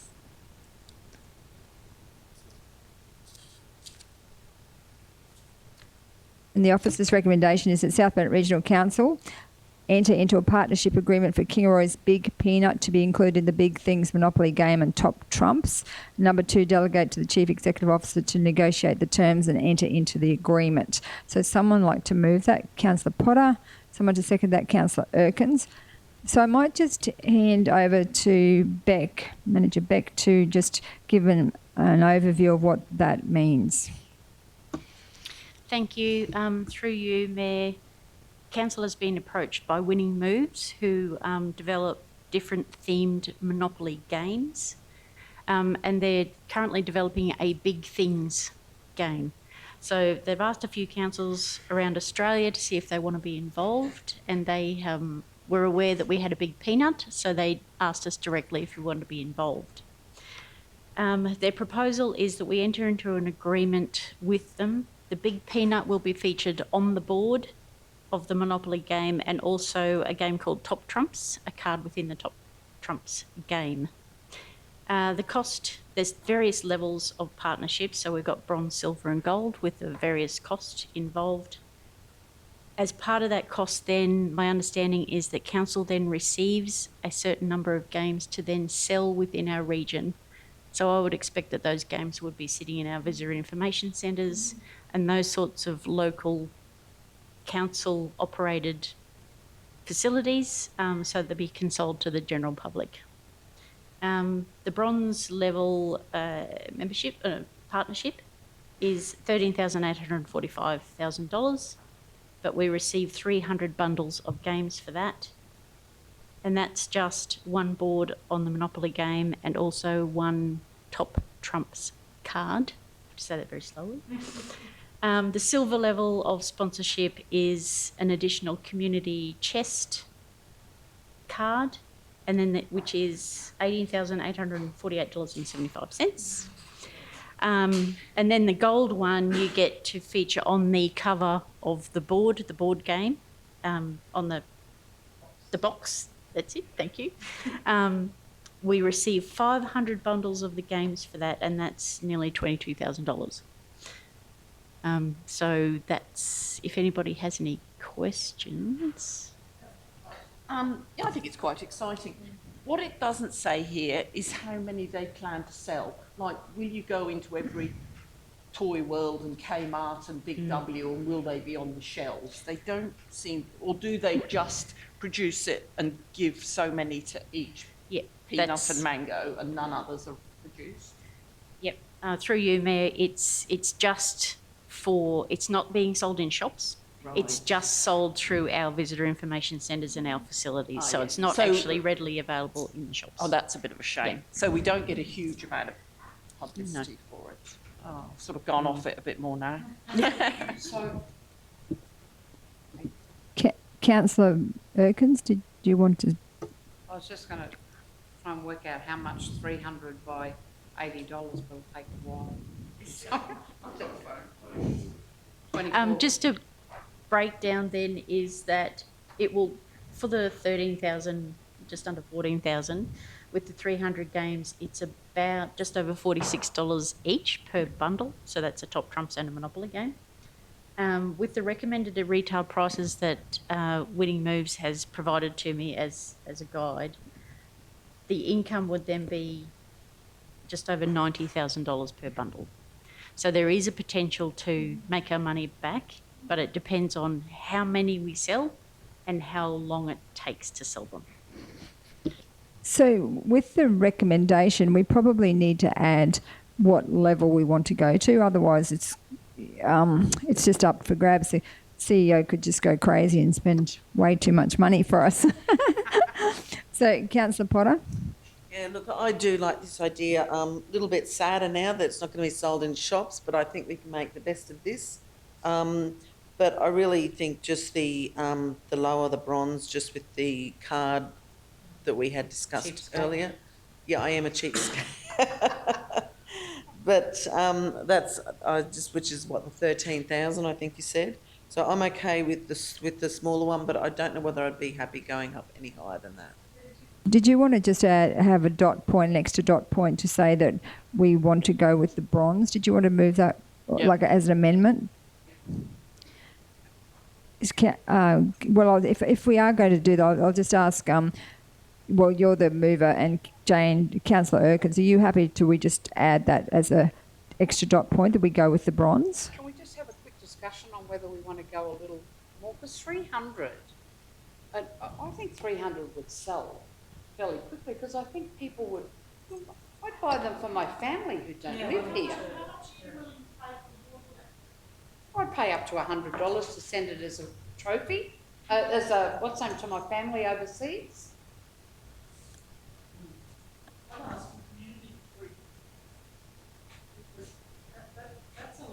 Okay, tell her. Sorry, can I just add there? I've just Googled Monopoly, the traditional Monopoly is available for $30. Yeah. So it's an expensive version of Monopoly. $25 at... So, Sorry, yeah. so if we wanted to have the gallery included, we have to suspend standing orders. No, okay, no, I'm happy to go with that. I mean, I really, let me continue. I really do think that it is something that a lot of people, if you have got family or friends overseas, I think it is something that you'd like. But however, if my fellow councillors think I'm being a spendthrift, I'm happy to go with my tightboard councillor at the 30,000. Okay, so bronze level. So we've got it becomes the motion now, because we've got the mover and the seconder are both in agreement that we add the dot point to say that it's going to be the bronze membership. So that becomes the motion. Councillor Sander, Can I have it noted that I don't agree with it? you can speak to against it. I'd rather buy another mower and try and get some areas mowed rather than trying to get our name on a board game. So would you get a mower for 13,000? Yeah. Yep. Okay. All right. So Councillor Sander, that's the speaker against. Councillor, was it you're next? Councillor Hyde. Whilst I was thinking there's only 300 available, don't forget that I think they said 22 big things are going to be on it. So each of those 22 will get 300. So that's 6,000. So if you look at that 13,000 as creating 6,000 opportunities for people to play Monopoly with King of Roy's Big Peanut on, I think it's probably a good investment. I think 79 is expensive. I'm pretty sure we won't be selling it at 79. We can sell it cheaper. I don't know. I think it's worth it for good publicity. Thank you. Councillor Little, you had your light on. Did you want to speak? I just wanted to say that I'm in agreement with Heath, and I don't believe we should be spending that money on something so frivolous. Councillor Deb. Through you, Madam Mayor, I agree with the councillors who are for it. I think it's a great opportunity to market our region. It'll be going into visitor information centres all around Australia. I would definitely buy one for overseas friends, and I think it'll be quite popular. It's not a huge outlay compared to what we're paying for a lot of other things, and I think it's especially when you think there was a beer brand that had "Where's the Big Peanut" located, and the answer was King of Roy, and that was before we had a Big Peanut. So that, this is quite making us famous, and I think that's jump on the bandwagon. I think it's quite good value when Councillor Roz says that it's going to that many VICs. Yeah. Councillor Potter, you have yours light on. Yeah, thank you. Look, I think considering the little we spend on tourism, I think this is the least, I think this is just a small token we can spend on tourism within our community. I know we work with Visit South Burnett, but, you know, considering what we used to pay for tourism, what we do now for tourism, I think this is an extremely small part of what we used to do for tourism within the South Burnett, and I think this is a really good start. And as Councillor Height said, it's going to, and I think if some of those the ones that are on the box that we've seen are going to go for gold, they get, 500 games, so that's going to be a lot more than that 6,000 that the mentioned. So I really think that for this amount, I think it's well worth it. Councillor Erkins. Can I also add that a lot of the funds to actually secure that peanut in the first place was community funding. I know I donated to have the peanut put in. A lot of our community did donate to get the peanut, and it's not often you drive past there, there's not someone having their photo taken for it. So I think I think it's something our community would definitely support as they did the sculpture itself. Thank you, Councillor Erkins. I'm going to support it as well because I think it's for $13,845. It's a great opportunity to promote our region. So I'm supportive.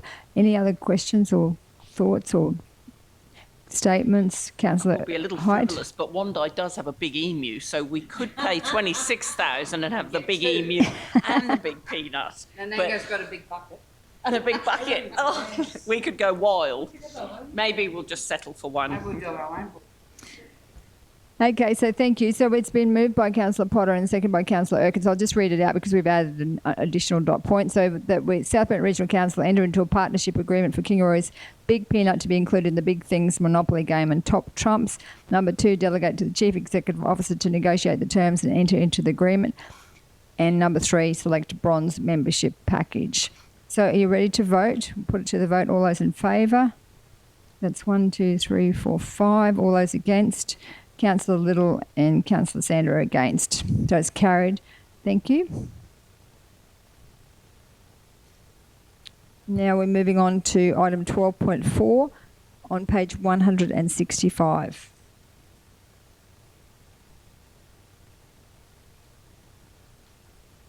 The officer's recommendation is that South Burnett Regional Council, this is to do with the lease of Blackbutt Sports Ground Oval to Blackbutt Yarraman Timbertowners Junior Rugby League Club. The officer's recommendation is that South Burnett Regional Council, 1, in accordance with S2361B2 in brackets of the Local Government Regulation 2012, enter into a lease over Lot 33 on RP 32391 and Lot 78 on RP 167978 with the Blackbutt Yarraman Timbertowners Junior Rugby League Club for a term of 10 years.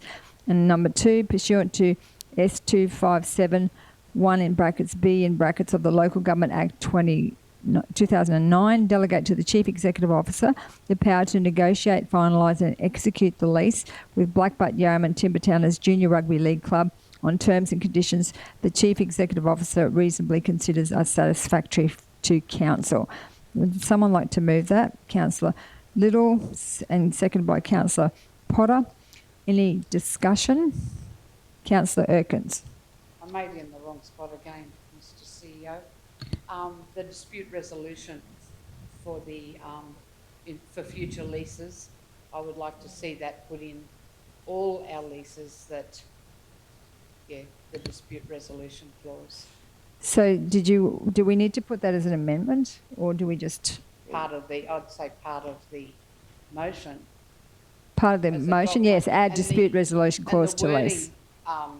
CEO, for that we get the wording from our legal advisors to make sure that it's covered satisfactorily. So the add dispute resolution clause to the lease. So is so the mover is. Are you happy with that, Councillor Little?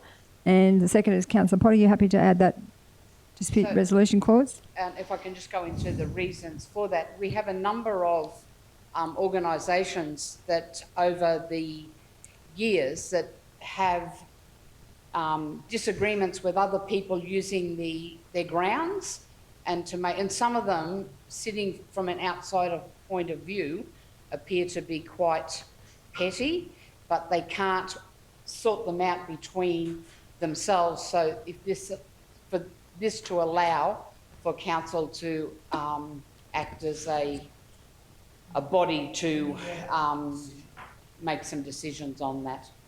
I think that's a great idea, and I'd just like to have it as a that in every lease that we do going forward, that's part of what we have. How do we get that to happen, CEO Mark? Well, we've got it with adding it to this resolution. There is dispute clauses in some of the leases, but we'll, given the feedback that we've received from councillors, have a look about them, because it is the dispute resolution clause is normally between council and the lease, or the party that's at the lease. So we're talking about where there's non-exclusive use, if I've got this correct, and there's multiple parties involved. It'll allow council to basically facilitate and resolve, or help resolve the issue. Absolutely, that's exactly what we want. So it can be between two community groups, not necessarily council and the leasee. So, Councillor Urquhart, I'm happy with that. you're happy with that? Oh, sorry. Any other discussion? Yes. Councillor Little. It's just a shame that we didn't already have that dispute resolution in place prior to this lease change. Because previously it was leased to the Timbertown Sporting and Community Hub, who were formed when the grounds had been broken into and the clubhouse was very badly damaged by vandals.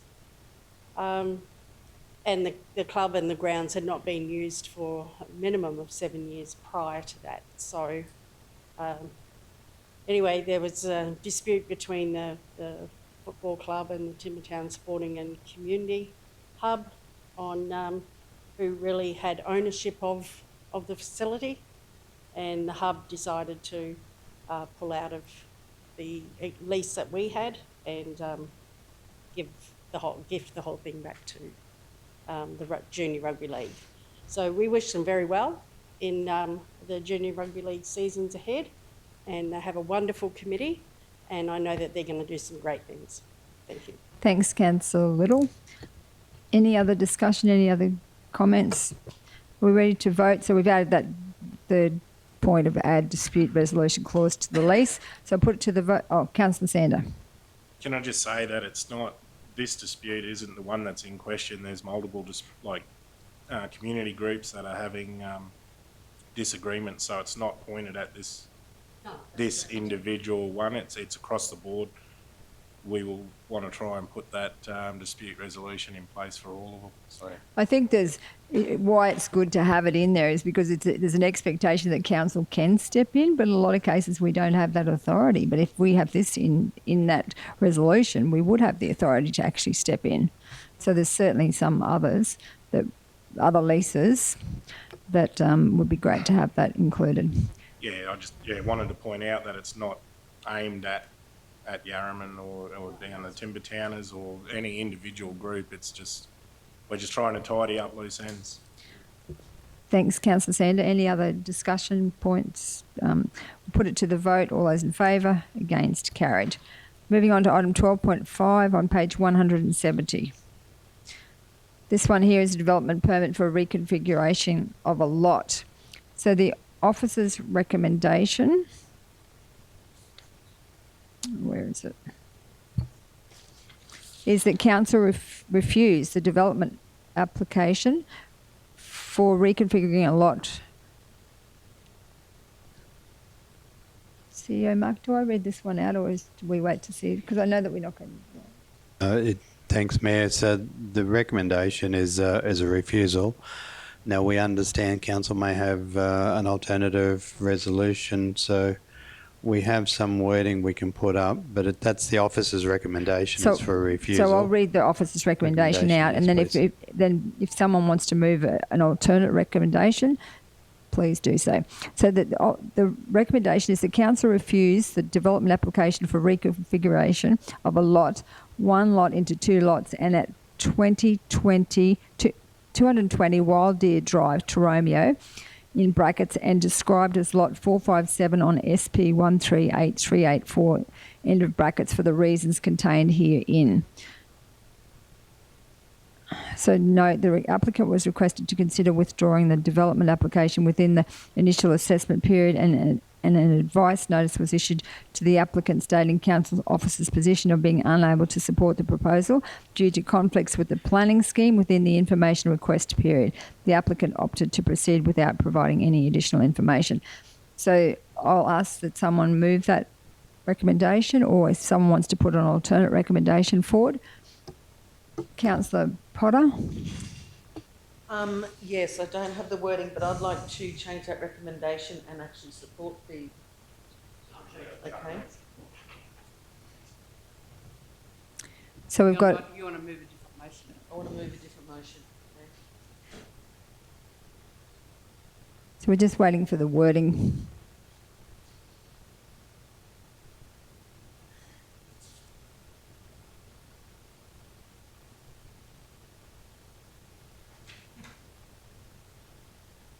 So with that, there is 11 pages of conditions, and there's also a couple of other attachments. So what's just been able to be sourced quickly for the point of discussion today is the approval and a motion to approve.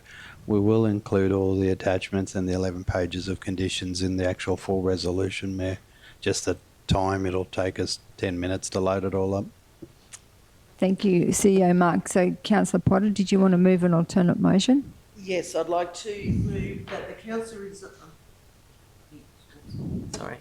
I'd like to move an alternate motion to approve the development application for reconfiguration of one lot into two lots, and at 220 Wild Deer Drive to Romeo, as described, lot 457 on SP 138384, subject to the conditions. Someone like to second that?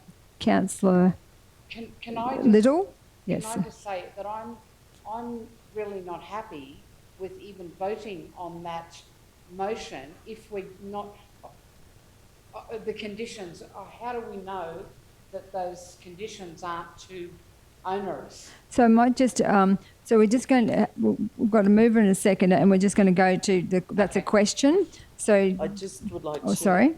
I just wanted to sort of talk to. So okay, so we've got, before Councillor Erkin, so Councillor Potter has the right to speak to the motion. So thank you, Councillor Potter. So with regards to this motion, the block already has two dwellings on it, and basically all they're doing is doing a dividing line already just between the two dwellings.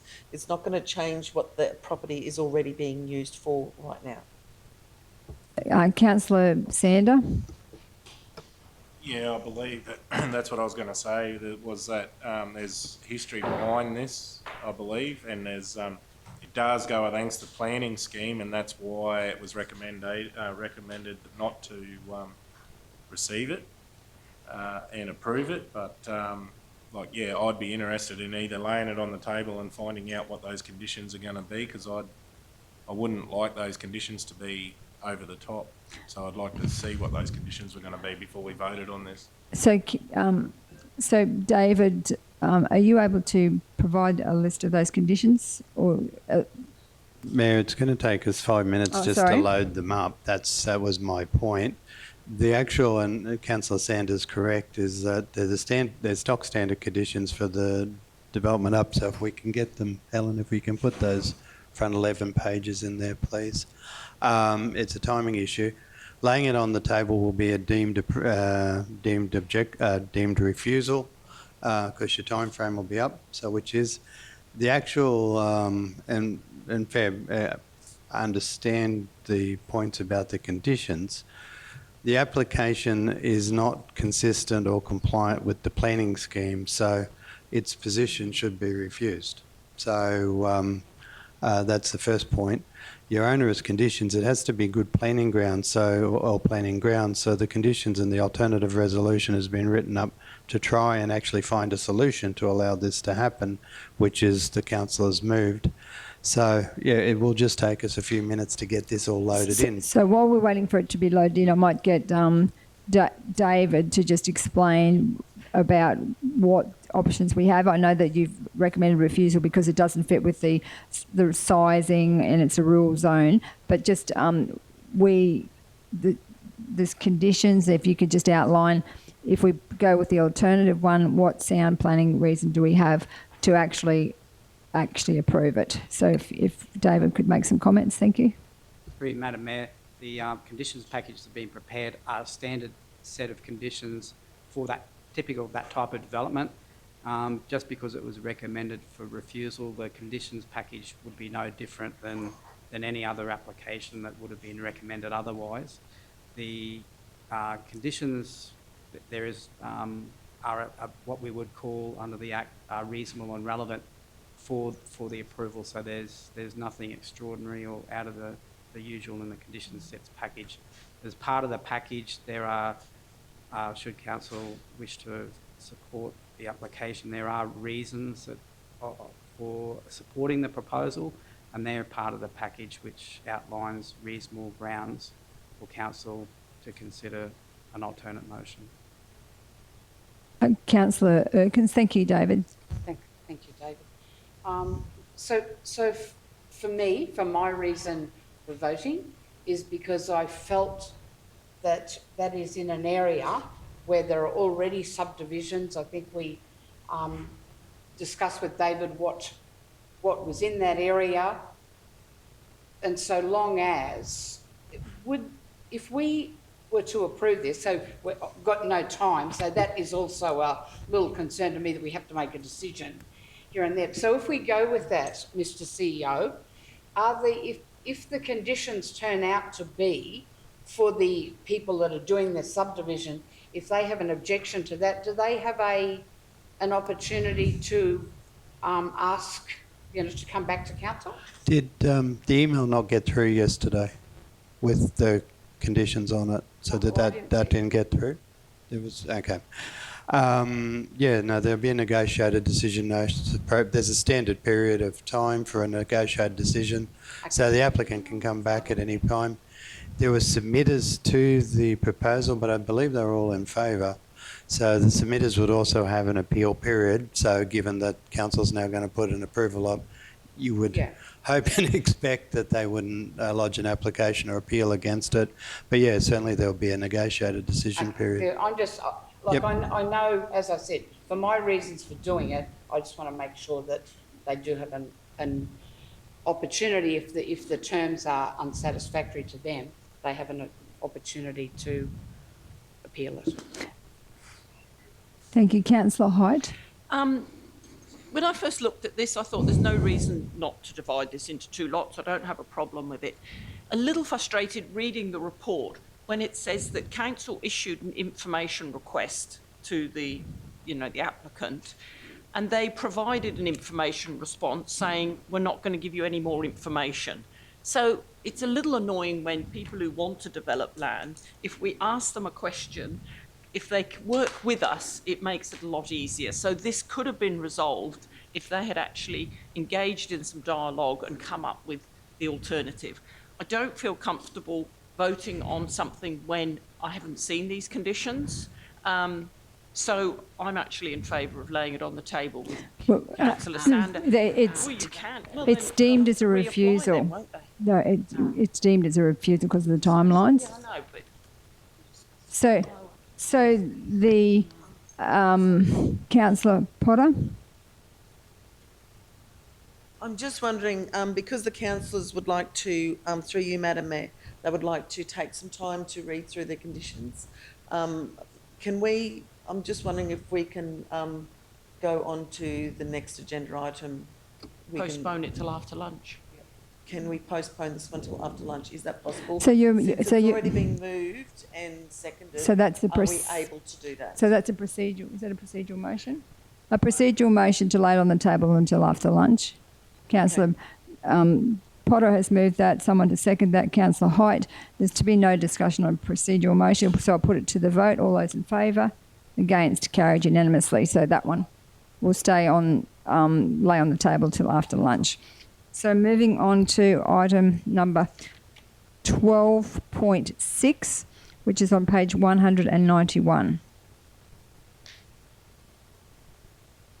So this one is a combined application for preliminary approval for reconfiguration of a lot. The officer's recommendation is that council approve the preliminary approval, including a variation request and development permit for reconfiguring one lot into 31 lots, drainage lot and new road at 22 to 30, Bridget Carroll Road, Kingaroy, and described as Lot 9 on RP 180621, subject to the following conditions, and there's numerous conditions there. Would someone like to move that one? Councillor Potter, second by Councillor Little. Discussion, Councillor Potter. Yeah, thank you, Madam Mayor. With regards to this particular one, it's great to see some new development happening within the town's area. I wish it was all over, but I get to have this one in my division. But I think the only thing that I'm concerned about with this particular one is if you look on the contour banks and everything like that and the way the land flows, I'm concerned about drainage and the stormwater drainage on this. I know we've asked for a retention basin to be put in, if I'm correct, but I'm just curious whether, because I think Councillor Heath mentioned something to you the other day with regards to the boundary setbacks and things like that. So now I'm starting to get a little bit concerned with regards to some of those boundary setbacks and stormwater and everything like that. So Might ask David to comment. yeah, thank you. Thank you. Through you, Madam Mayor, the application did come in with a lot of information, and it did include a engineering services report which addressed such things as the earthworks and the drainage. That has been assessed by officers within council, our engineering development engineer, and it's considered that it meets the standards and can be conditioned to be approved as a part of the assessment. Councillor Potter. So I suppose there's a thing there. So one of these dot points here that I see is that the consultation be undertaken with the Department of Agriculture and Fisheries for waterway barrier works. Was that done, and do we? That was done through a referral process through you, Madam Mayor. Councillor Potter, are you satisfied that that condition is adequate? Yes, thank you, Madam Mayor. Councillor Height. Yeah, I'm supportive of this. I think it's a good development. That block of land is designed to be developed. My concern is a little bit that you've got an extra 30 houses on Bridget Carroll, and then there's a kilometre of Haley Street coming into Kingaroy, which has no footpath. The footpath doesn't start till the junction with Premier Drive. Now, that road is quite popular with walkers at the best of times because people walk up there to go up Mount Warulon. So there's a kilometre there, and you're going to get potentially 30, 60 more cars if every family has two. So that Haley Street is going to be a lot busier, and there's no footpath. There is plenty of room on the side there, and even if it wasn't bitumen, could we have a gravel footpath, and could we ask the developer to put a footpath in? Because there's also a brow of a hill, and it's quite dangerous if you're walking with, dogs and prams, and potentially more traffic. So I think there should be a footpath, but what do you think, Kingaroy councillors who know that road better than me? Well, I might just ask David, are we at this stage allowed to actually add an extra condition? Through you, Madam Mayor, the councillors can revisit the conditions set. I would just give a word of caution that the conditions would have to be reasonable and relevant. So the question would be, if there's a section of missing footpath a kilometre away from the development, how reasonable and relevant would that be to impose on this when there's other pedestrian users from other areas using that area? It may be more an overall strategy in terms of filling missing gaps in council's network that isn't directly attributable to this development owned solely. So, Councillor Height, did you want to try and progress that as having as an extra condition, or do you just want to take the advice? Take the manager's point of view on that. Maybe there could be a contribution towards it, because it is actually a place where I've always thought there should be a footpath, because we want to encourage people to walk, and I'd like more people to walk up to Mount Warulon, with the dogs, with the kids, whatever. But this development is going to mean that that road is going to be a lot busier, so it's more dangerous for the people walking. And potentially all of those people, well, not all of them, I'm sure all of them won't walk to town, but it could be more pedestrians. Can we request a contribution? And I mean, I do think then council, it is unreasonable to say you've got to put a kilometre of footpath in. So, David, Or something. What do you think? Thank you, David. Is that an option to put a contribution? Through you, Madam Mayor, the conditions have to be not only arrears born relevant but lawful. We couldn't impose conditions which require monetary contributions. We can do that through our infrastructure charges notice, which is attached to the approval. If there is a network that the assessment has indicated, there will be demand placed on that network. So those things would have been assessed where relevant to the application. You're. I think he's saying no, basically. So, I guess that's a no. But He's saying no politely. So meaning we just simply can't do it, or can we revisit that, or? Okay, so is that a no? This is a yes or no answer. I mean, through you, Madam Mayor, any conditions can be imposed, but if they're not reasonable, relevant, lawful, they'll be challenged through the negotiated decision process.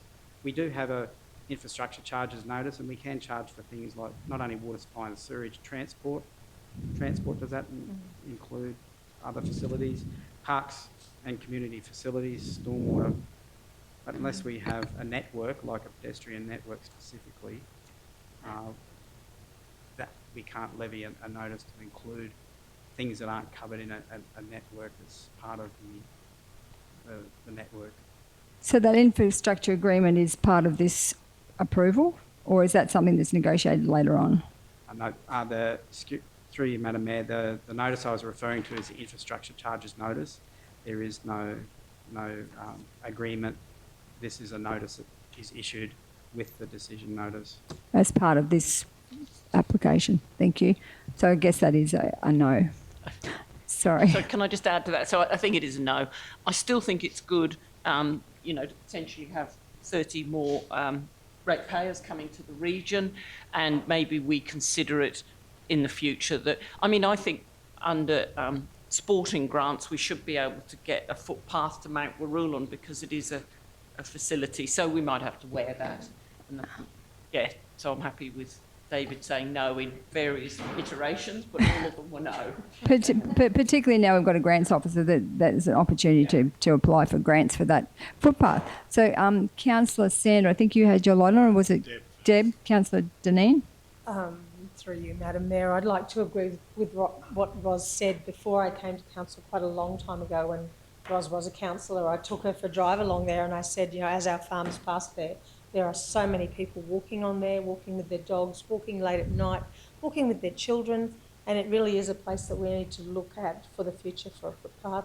And we want to encourage more people to go to Mount Warulun. It's such a great place, a wonderful facility with the walking tracks up either side. And yes, David, we probably can't just get it out of these people, can we? We have to budget for everybody that uses it. So thank you very much for your advice.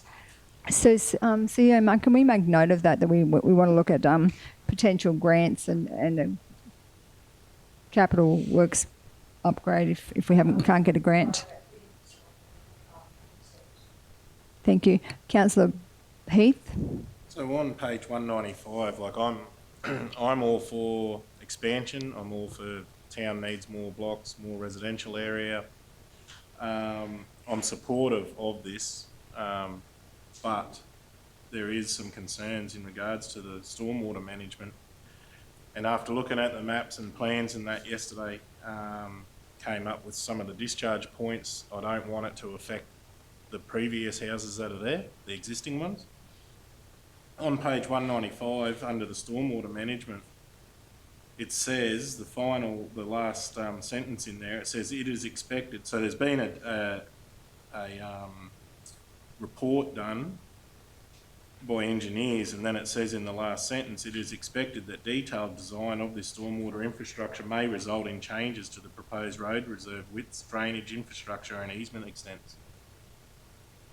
So is there a final design and plan, or is this just a report and then they're going to change it all and it's going to affect all the existing properties in the area? So, David, are you able to answer that? Or do we need to refer to General Manager Aaron or?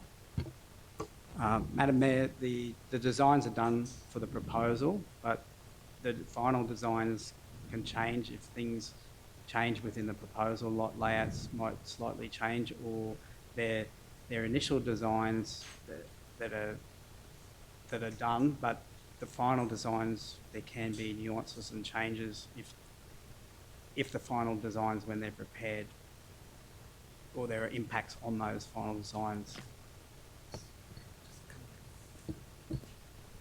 Councillor Sanders, is that adequate to answer your question?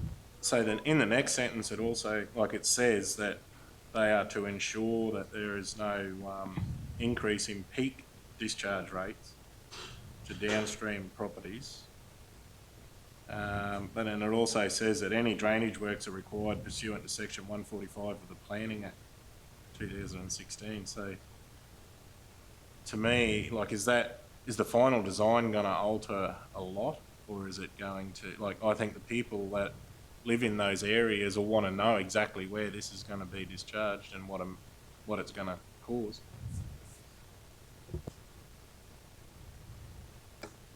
So, General Manager Aaron? Yeah, through Madam Mayor. So just by my understanding, the condition placed on there by the development engineer means that the consulting engineer will need to design the stormwater system, a detailed design for that estate. And the basics of that is that it's an outlier to say that they might change the road reserve widths that are proposed. There might be slight alterations or discharge points when that construction design is issued. It should be a condition. So they'll design for the ARI events that are there, but there's no increase to peak discharge rates to downstream properties and road reserves. That means that you can't create a nuisance to those properties, so the design will need to be certified to do that. So that should be taken care of by the design engineer for that development, that they'll need to ensure that they don't adversely impact properties downstream, and that's a condition of the development. That's how I read that. Councillor Sander?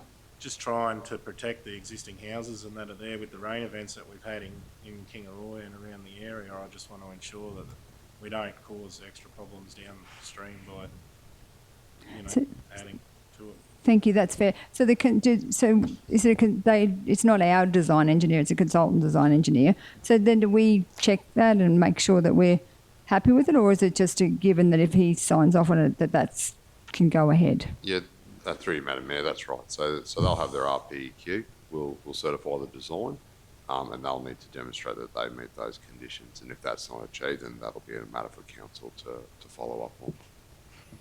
So they actually demonstrate that to council. So we have that has to be negotiated with us, not with our team, not so much that they can just go, oh, they're a consultant engineer and they can just, provided he's got that ticket, he can just do it, or has it got to be come back to, like, do we re-look at that? Through you, Madam Mayor, so just, I'd have to check the actual nuances of it all, but generally what will happen is that they're RPEQ by law. So to provide an engineering service in Queensland, you must be an RPEQ. The RPEQ will certify the design that's provided that meets those conditions. If council's not happy with it, then council's RPEQ may challenge that if they choose to do so. But otherwise, it's the engineering services with the consulting engineer in this case will need to certify that they meet the conditions of that. It's the same for every development. They'll certify the design that it meets those standards. If council's not happy with that, then operational works will be assessed at that point too, David. So they'll submit those designs to council for council's development engineer to have a look at. Thank you. Councillor Potter? Yeah, thank you, and thank you for that, General Manager. I would also like to point out we have had a few people put their submissions in against this proposal. One of them has since passed, but I would just like to say that I, as I said before, I am slightly concerned about that stormwater issue. We've got the other end of Logan Street there, which let's not call it a street. because that is always a soggy area, to be quite honest, anyway. So it's I don't even call it a track. It's not even a footpath. We know that. So I just really want to be sure that it's not going to do any more damage to that path to that track, because if we decide at a later date as council to maybe extend Logan Street, if I could be so lucky to extend Logan Street out to Bridget Carroll, then I don't want that to cause any adverse reactions for any adverse things for council either at a later date. Did anyone want to comment on that? General Manager Aaron, did you want to comment on the Councillor Potter's concerns? Or thank you. Councillor Erkins. Can I just say, with all due respect to my fellow councillors, if council was knocking this back, we'd be all jumping up and down and saying, you know, we need more development, we need this. You know, they've gone through and they've given they've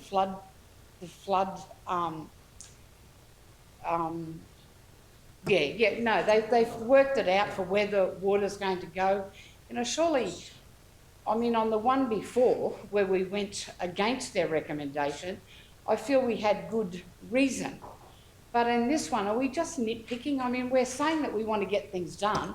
We're a council that wants to cut red tape and we want to get in and do things. We need more development. You know, we've got our office's recommendation to approve it. And I just feel that maybe, are we just getting a little bit nitpicking?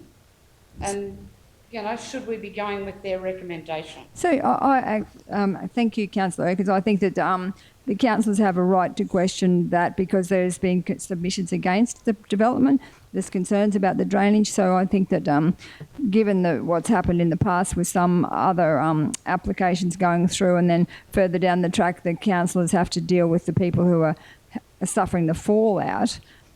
It's at least up front, they are showing concern for those people who have put in the submissions, which I think is to be commended. So sorry, but I absolutely support that they are not nitpicking, but absolutely making sure that those people who have put in submissions concerned about the drainage are being heard.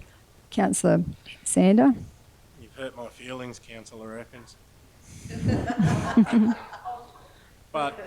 But yeah, I did say that we are, you know, I said that I would support it. I said that because we need that extra and there's a shortage of those sort of properties in the region. I'm just trying to prevent any issues further down the track, like, so, you know, some of the stormwaters where they're coming out. I'm sure, like, if it was in a peak discharge time that, you know, properties are still going to get inundated with water, like we have seen recently with 150 mil downpour. But if we can try and show our concerns and not just let everything go through willy-nilly and do it with due diligence and check everything, then I'm sure we can try and prevent some further issues down the track with flooding, which the guys that back onto that area will thank us in the end. Thank you. Any other further comments? I've got to say something. Councillor Potter? Well, I have to say something to my esteemed colleague. Look, you're not going to hear this that often, but I totally agree with Councillor Sanders. So I agree with Heath, and I will be voting, I am voting for this because I think it's great for our community. As the councillor said, I just need to make sure that the other residents are taken care of. Thank you. Any further comments, questions? Councillor Height?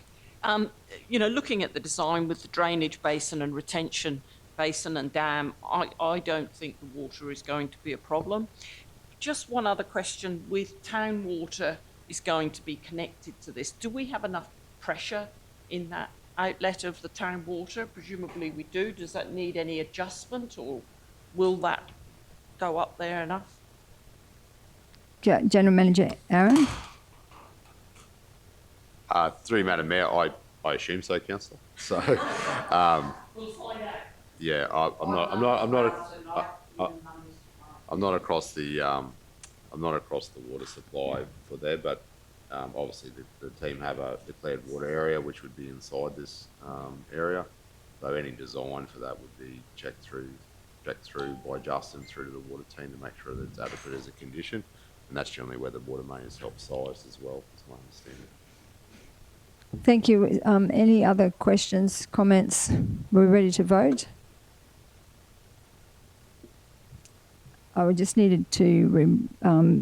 Helen didn't get who I said first moved it and seconded it. We haven't done it yet. Yeah, it was Councillor Potter and Councillor Little.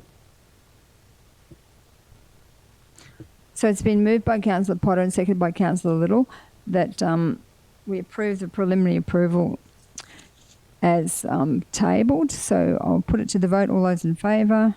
Against? Carried. Thank you. Moving on to list item 12.7 on page 240, list of correspondence pending completion of assessment report.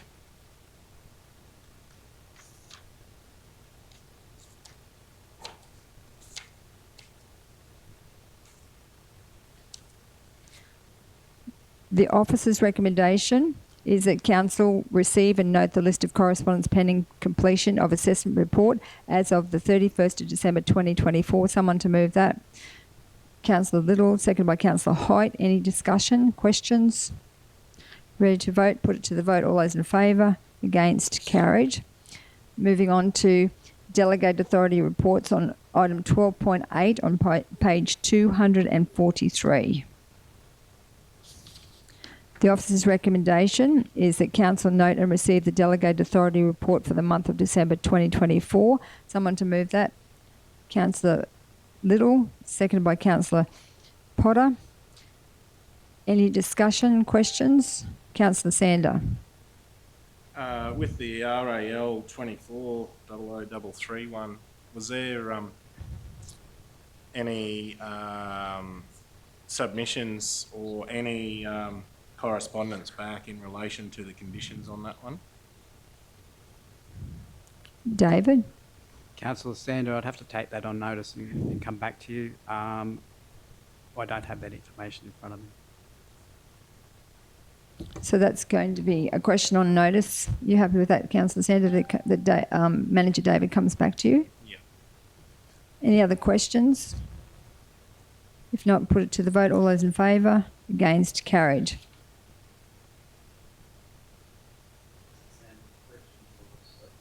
The question was on any submissions on the conditions, or Any submissions on the application in total, and whether there was, in what conditions, if there was a response from the applicant on the conditions provided? Madam Mayor? Yes, Manager David. I can just add, sorry, Councillor Sander, I thought you might have meant submissions on or representations to conditions. It was a delegated report, which means there was no submissions to the application. Otherwise, it wouldn't be going through the delegation process. It would have come to Council. So are you happy that that's been adequately answered? Yeah. So that we can remove the question on notice. Thank you, Manager David. Thank you, Councillor Sander. So moving on to item number 13.1, review of memorandum trial opening hours on page 245. I think Councillor Hope would like to move a change the officer's recommendation. So I'll hand over to Councillor Hoyt. Don't we have to move it? So this is a review of memorandum trial opening hours, but we're going to change the wording, and the wording is that South Bennett Regional Council maintain the current arrangements pending the arrival of the electronic gated access for the site, and number 2, upon completion of the electronic gated access, provide the local community with the correspondence allowing access to the facility as demonstrated through this trial period. So that's a different recommendation that was tabled in the agenda. So would you like to move that, Councillor Hoyt? No? Okay, so I'd like to move that one, that we maintain the current arrangement pending the arrival. So someone to second that? Councillor Potter. Any discussion? So I'd like to say that the reason why I'd like to maintain the current arrangement is because, thanks Manager David, because it has been working really well. The community has looked after that facility. and I don't believe that we should go back to the Wednesday, Saturday and Sunday arrangement. We should, because why penalise the community? Why not leave it the status quo until we get the gates on that particular, well, actually is it the swipe tag or what do we, it's like an electronic gate so that only the locals who can use it because they've got a specific swipe card rather than just the community being able to use it. So that's why I'm supporting this motion. Councillor Sander? I'd probably change the wording of that and say, like, the council leaving it open. Like, I would continue to monitor it, because if they do disrespect it, then we still have the option of shutting it if they do. Change the wording so we continue to monitor the current arrangements. Yeah, and like we have the option if things do get out of hand, we can revert back to that. Not sure. So, can anyone answer that? General Manager Aaron, do you know? Or take that one on notice. So, Councillor Height. Well, first of all, I'm really pleased that we're not shutting it, because that would have caused a huge amount of damage to council's reputation. This is obviously my local dump, and every time I've been down there, and from all the reports, people are loving the fact that it's open 24/7 and it's working well. Almost always when something comes to council, it's going to cost money. So my thoughts are, if it's not broke, why fix it? So why not leave it open? If we put the gated access on, A, at the cost of the gates, B, the cost of all the administration sending out these codes to everybody, people lose their codes, a huge amount of cost involved in that. And then some people will dump rubbish somewhere else because they're not dumping it in the bins, and the cost of that. So I would like to, my suggestion would be that we quarantine that 40,000 for the gates and continue as we are and not put gates, because if it's working well and people are putting their rubbish in the dump, that's got to be better than dumping it. I mean, I've seen all those roads around there when it was shut all the time, and it would happen again with the swipe, because there'd be certain people who wanted to dump rubbish and can't. They will dump it on the side of the road or dump it somewhere else. So why don't we leave it as it is, open 24/7? Because in the last 6 months, every time I've been down there, it's as clean as anything. It's been well used. Yes, some people might be dropping stuff off who don't live in Memorandum, but if they're putting it in the waste, isn't that better than dumping it somewhere else? So why don't we leave it as it is my suggestion. So I would 100% agree with you, because I'm very much about cutting red tape and bringing it back to how it used to be. But in this particular one, if you knew what happened at Cloyner, so what's happened now, it looks like it's going to cost us $350,000 because they've put that asbestos there. So what's happening now is where we've got the transfer stations that have got that are manned, they're using the other transfer stations to put stuff like has happened at Cloyner, and now that's such an issue. So in a perfect world, and I know I can hear CEO Mark saying steaming because I'd love to be able to keep it open as well, but that's the concern. I think going forward, all of those dumps are going to have electronic gates because we can't, because of what's happening and people coming outside of our region. If they've got Gympie, for example, if they've got all gated and manned, people just come cross border dumping it, the likes of Cloyner or Memorandum or whatever. So just concerned about that part of it. Can I add to that though, Kathy? Is Wandai Forest, if you go in there any day of the week, you'll find mountains of asbestos, mattresses, the whole lot. At least if it's in a dump, and I mean at Cloyner they dumped it on the ground, at least if they put it in a bin, it's contained. So whilst I don't want to condone anybody dumping asbestos anywhere, because you should wrap it in the black plastic twice and all the rest of it, I'd still rather it was in a bin than being put in Wandai Forest. So we do have a really good camera system at Memorandum. So if somebody drives in with asbestos, we can see it. And even if somebody's got a swipe, they can go in with the swipe and still drop asbestos. but they'll be on the camera, because the swipe isn't going to say who went in, is it? The swipe isn't going to link to the person. I think it does actually link to the person. It depends. The Mayor, if I may, given there's talk about PIN codes, with the approval of the move, and the second or the third dot point should be a swipe tag, not a PIN code. Otherwise, you're going to possibly end up with a PIN code.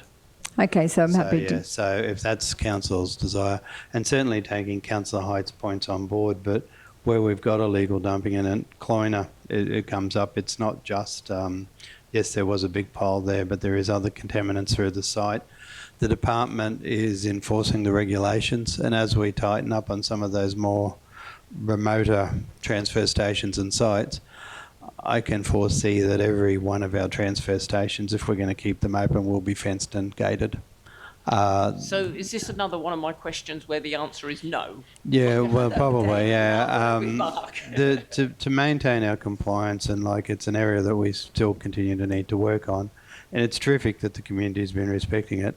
The other thing with the camera system, regrettably, where we've had those who would do ill have actually sourced and opened up and found the cameras prior to them doing ill and damaged the cameras. So when people are deliberately dumping, illegally dumping in these sites, the cameras don't seem to... They're good, but you can't 100% rely on them. But I still think if they're all gated, they'll just dump it in Wandai Forest. Yeah, it's a community, as part of it, a community education, and I suppose the penalties for those doing that illegal dumping would need to be representative of what they do, but it's not an easy one to fix, sadly. Okay, so Council- it's a no, basically. Councillor Little. I just wanted to actually answer, I think it was Councillor Heath's question. In the report, it does say that the trial period has now discontinued with an electronic access to be installed in February, March of this year, as a supplier and contractor have already been sourced. So if it reverted back to the Wednesday, Saturday and Sunday, it would only be for a very short time. I can assure you people would not be happy if all of a sudden it started being locked again. So I guess the swipe is certainly better than it be just the 3 days a week. Yeah, so that Wednesday, Saturday and Sunday reverting back was just during the period now to the gate being put on, and then it would revert back to full-time operations. I can assure you it would not have gone down well. I didn't No. want to go back to that, revert back to that. I just wanted to say monitor it, because otherwise if they did, if we left it open and they did dump something there, then we've still got to keep it maintained. We've got to keep it open. Yeah, so yeah, the community has been fantastic. It's just been a wonderful, good news story. But yeah, so I'm happy to change the word to monitor up the top there, Helen, rather than maintains. Maintain and monitor the current arrangements. Councillor Potter, are you happy with that change? Thank you. Councillor Erkins. Through you, Madam Mayor, to CEO, who pays to clean up the state forest? It would be a state government responsibility. Not us. We have had an illegal dumping officer, well, we do still have an illegal dumping officer who tries to track down and marry up. It had some success, but yeah, I can't recall us having to go in there at any point in time.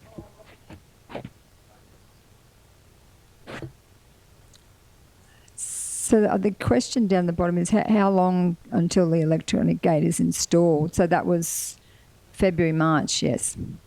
So that one there, we can delete that one. So it's been moved by myself. Any other questions, comments?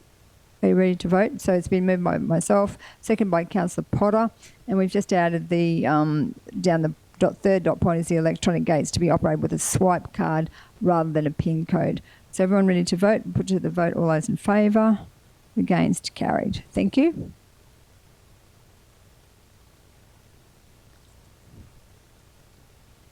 So now we're moving on to item 13.2, adopting public art project 2 Butter Factory Park Nanengo replacement amenities block on page 247.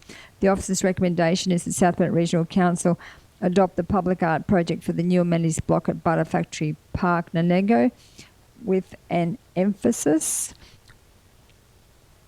on the, I can't read my own writing, sorry, with an emphasis on the community contribution towards the fundraising for the project. Would someone like to move that? Councillor Erkins, and seconded by Councillor Deneen. Councillor Erkins, did you want to speak to this one?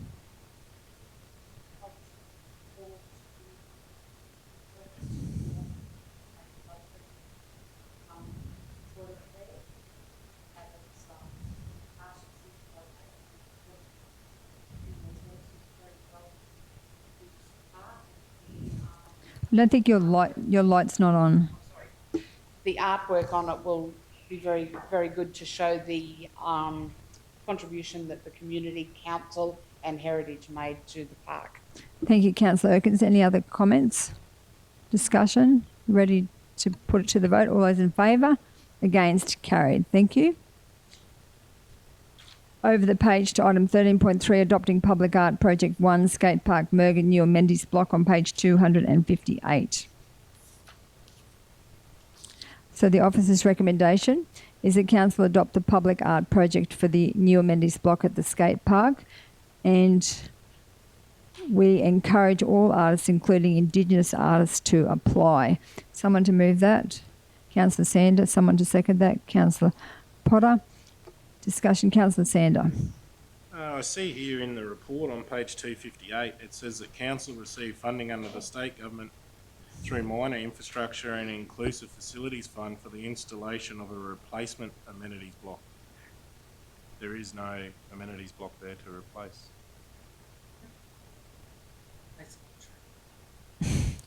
So that must be just a misprint in the report. Yeah, just that there's none there to replace the amenity block. So, but I think it's great that there is going to be an amenities block there. Thank you. So, CEO Mark, did you want to make note of that? That it's in the report. There's a mistake. Yes. Okay. Is the new. Yes. Councillor Height. No, that was. Any discussion, comments?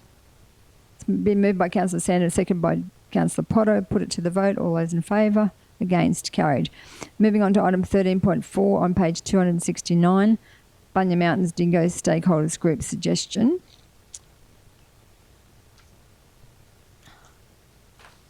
So the officer's recommendation is that council support the placement of a Be Dingo Safe, in inverted commas, awareness sign at the Alan Stirling Park, Bunya Mountains. Someone to move that? Councillor Little. Someone to second that? Councillor Deneen. Discussion. Councillor Little, did you want to speak to this? Recently, there was, I believe, a dog attack up in the Bunya Mountains, or a dog bit somebody. The reason why the community group up there would like to have that is because there are a number of dingoes up there in the Bunya Mountains that go down into the state forest and down to the lower grounds as well. And a lot of people think that they're just wild dogs, so they just want to be able to educate the people that go up there to the Bunya Mountains who camp or go for day trips and bring their children, that when they see a dog up there, what not to do, how not to approach it. And they believe that having these Be Dingo Safe awareness signs around the Bunya Mountains will assist with making sure that people do not get attacked by these dogs. Thank you, Councillor Little. Councillor Height. So in the report, it says council to contribute to a sign, and you said lots of signs. And also, what percentage, how much are we paying towards this, do you know? So the Alan Stirling Park area is in the South Burnett part of Bunya Mountains, and there are other signs that are going to go in the up Western Downs in the side. Western Downs side. And what Yeah. proportion of, it says we're contributing to the cost? Not, do we have a percentage, 50% So of it, or CEO Mark can answer that. 99%? Western Downs is contributing a fairly partly to the design as well as the cost of the signs. We would be at most, there's definitely one to go up and possibly a second one. That's still through chatter. Western Downs is contributing. Do you want a dollar number or just a greater proportion than we are? Western Downs are putting 7,000 into it. Whatever it costs us to print at most 2 signs and erect them. No. Yeah, for in our park, yeah.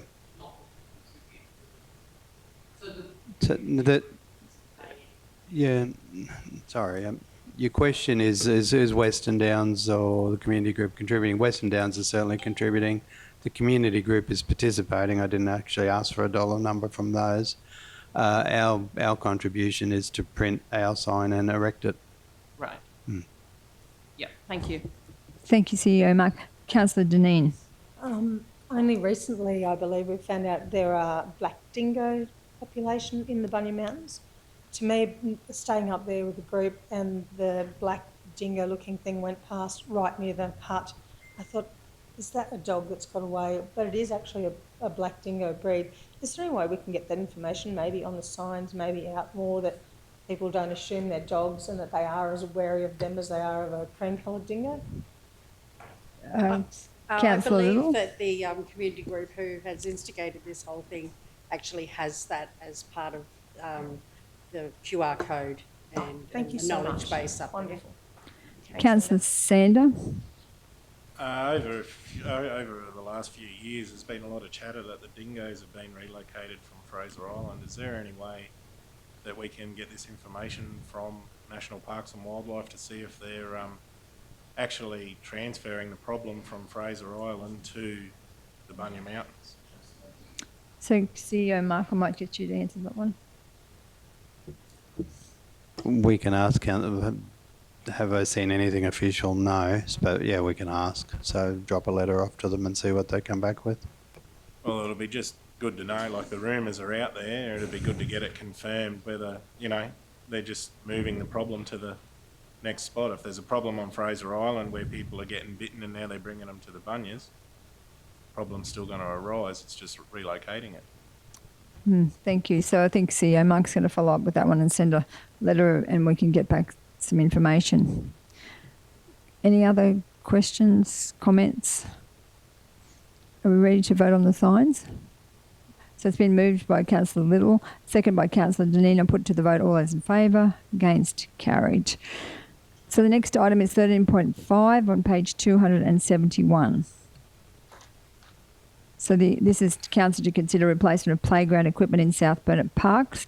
The officer's recommendation is that South Burnett Regional Council approves the high priority playground equipment to be replaced in parks located in Anango, Geelong, Wondai and Mergen. Someone to move that? Councillor Sander, seconded by Councillor Deneen. So any questions, comments?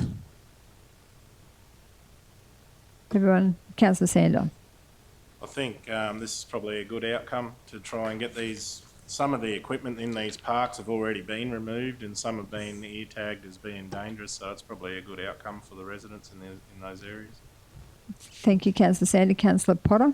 Yeah, look, it's really good that we're starting on this, but, I had a report from a couple of years ago about some of the play equipment near Park Run at Wondai, and I did put a report in about it, and I think if we're looking at redoing things, I think Wondai, that playground at Wondai near where they do Park Run, should be actually next to notice because a child's foot went through that and actually got caught. So it'd be really good to do something in that park next. Thank you.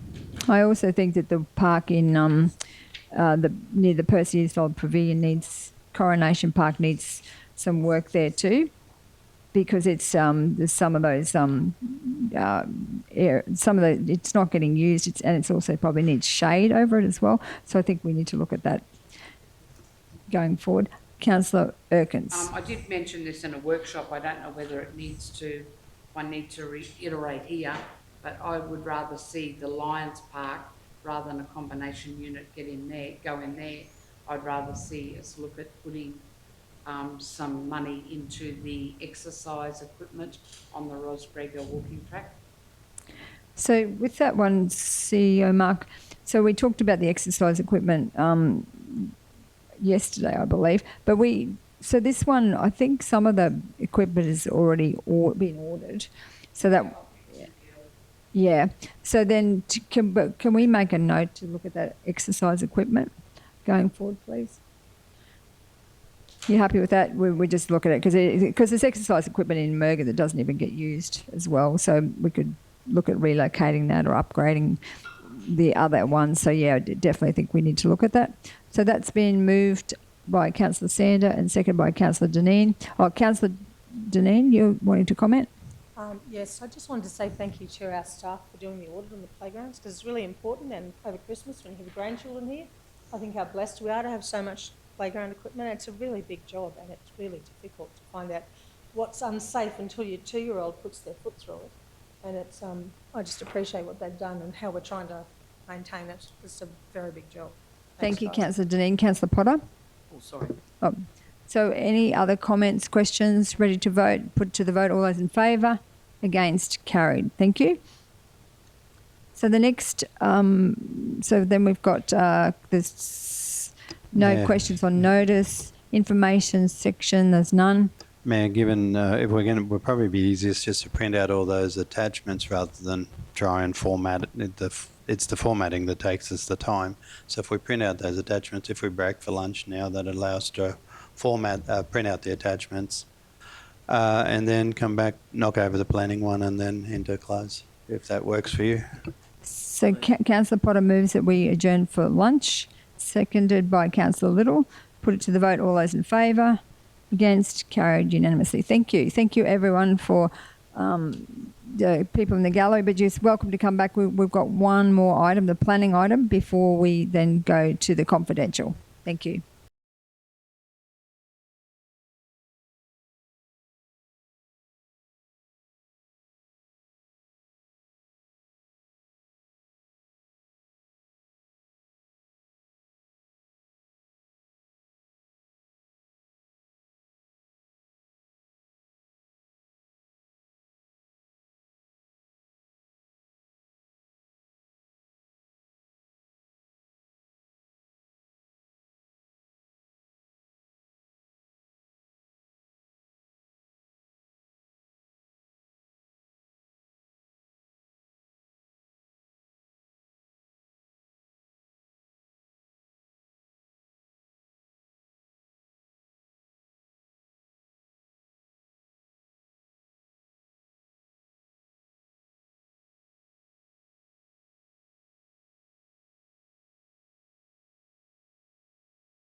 welcome back, everyone. Could I have someone to move that we resume the meeting?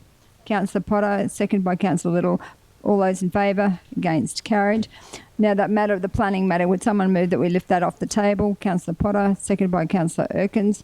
Put it to the vote. All those in favour? Against? Carried. Helen said I was to go slow at this point to give her time. So we've got the conditions that we asked for. There's a printout of the conditions, and I believe that they're also on the agenda now as included, the conditions for that change to the new recommendation that we actually approve that development. Kathy, can I just mention that Helen had sent those conditions out, and there must have been some glitch, but we just didn't receive them, but she had sent them out. Thank you. They were sent out yesterday morning, but apparently the councillors didn't receive the conditions.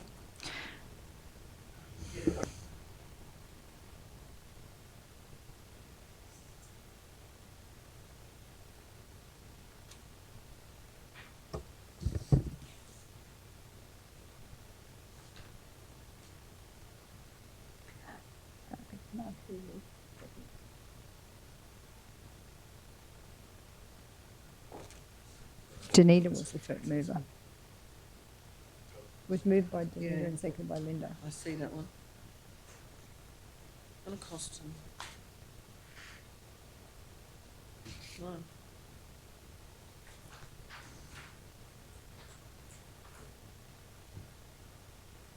All these other ones, parks and land communities.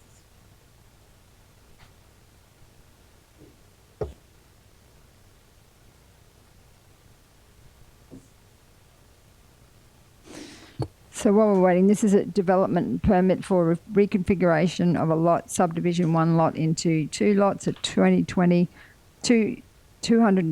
Wild Deer Drive, Taromeo, and described as Lot 457 on SP 138384. Applicant A. Cameron and A. Blundell, care of O'Reilly None in Favour, surveyors. The officers recommend, we're going with the new motion that was moved by Councillor Potter, seconded by Councillor Little. The council resolved to move an alternative motion and approve a development application for reconfiguration of a lot, 1 lot into 2 lots, and at 220 Wild Deer Drive, Taromeo, and described as Lot 457 on SP 138384, subject to the below conditions. And these are the conditions that we all were waiting to see. So those conditions are there. So we probably need to give the councillors a bit of time to have a look at the conditions. I might ask Acting Manager David just to elaborate on the conditions, please. Through you, Madam Mayor, the condition sets are very typical for this kind of development. They are assessed and are specific for this particular site. A couple of conditions you might draw your attention to would be Engineering 7, which requires to the standard of access to proposed Lot 1, and Engineering 11, which talks about the services must wholly be contained on the lot that they're servicing. These conditions are imposed because originally it was 1 lot, so the 2 lots have to stand individually, that they can be serviced and accessed individually on their own merits. Thank you. Councillor Little? I actually highlighted that myself because I sort of thought the same thing. Historically, those 2 houses would have probably gone off the same power source. So with this condition, they would have to have 2 individual power poles. Through you, Madam Mayor, correct Councillor Little. It could have been that, I don't know the history fully, but it could have been a secondary dwelling or associated with the main dwelling, so that they probably did have a shared access driveway for whatever reason. Yeah, okay.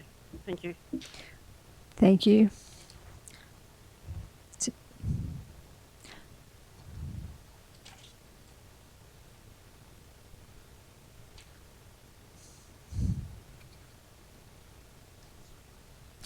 So are there any other questions around the conditions? Do you need more time to have a look at them? Councillor Sander?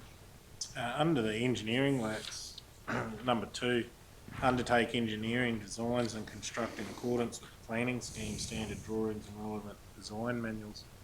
Or, with that, if the existing houses and that are there, they're not going to need those, are they? Apart from the entrance and stuff like that, as long as that is compliant. Councillor Sand, that might be to do with any existing infrastructure or connections that might need to be altered, or the vehicle access crossing.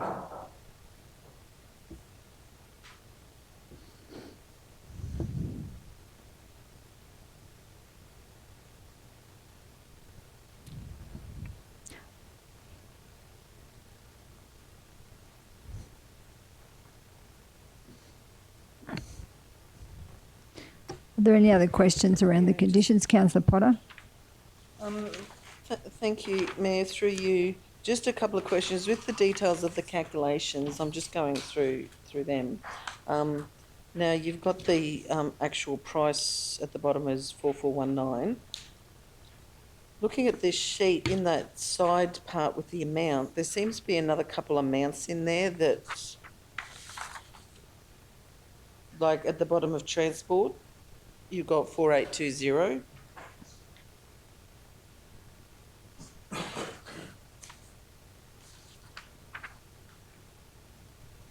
And then you've got across the page, you've got 2410. Is that what it is? Is that because you've got the first lot is what's the normal price, but the second price is the discounted price that for our infrastructure charges? Through you, Madam Mayor. So generally, when they do each of the different infrastructure charges, there's a charge per lot. So in this case, it would be charged at, say, for the transport infrastructure, there's 2 lots. Each lot gets charged at $2,410, but then they get a discount back because there's already a lot there that doesn't need a charge on because it's going from 1 into 2. So then obviously the applicants are able to have a look to see then if they can get that further infrastructure developer incentive as well to further reduce that down. But yes, there's a discount on each of those. So do they have to apply for that, or is it just a given? They will have to apply for it. So there is a form that they'll need to apply for. And then there's obviously varying levels of percentage incentives that they can look to get. Thank you. So does that form go with the paperwork advising them that this has been approved or not approved? Yes, so as one of the conditions, one of the advice conditions has in there that council has an incentive program and gives all the dates and that they will need to apply for that if they'd like to be considered for an incentive reduction. Thank you. Any other questions, comments? You're happy to vote? Yep. Councillor Sander? I'd just like to thank David for getting this back to us and Mark and that for allowing us to hear it after lunch so that we could get this sorted today. So, like the conditions are pretty standard, so there's nothing hidden in there. So thank you. Thanks, Councillor Sander. Any other comments, questions? Are you ready to vote? So it's been moved by Councillor Potter and seconded by Councillor Little that the council resolved to move an alternative motion and approve the development application. So I'll put it to the vote. All those in favour? Against? Carried. Thank you. Now we thank you, Acting Manager David. So now we're going to someone to move that we go into confidential. Councillor Little, seconded by Councillor Erkins. Put to the vote. All those in favour? Against? Carried. So the items that we're discussing in confidential are 16.1 flood recovery project management resourcing, 16.2 award of SBRC 2425-62 DRFA REPA Zone 6, 9 and 14 seal to undertake flood damage restoration works, 16.3 quote SBRCQ 2024-25-08, replace hook lift truck, plant number 2036 and trailer, plant number 6028. 16.4, quote SBRC Q 2024/2511, replace grader 1518. Item 16.5, additional funding for PU 120627 SBRCQ 2023-24-18, replace water trucks 2016, 2017 and 2022.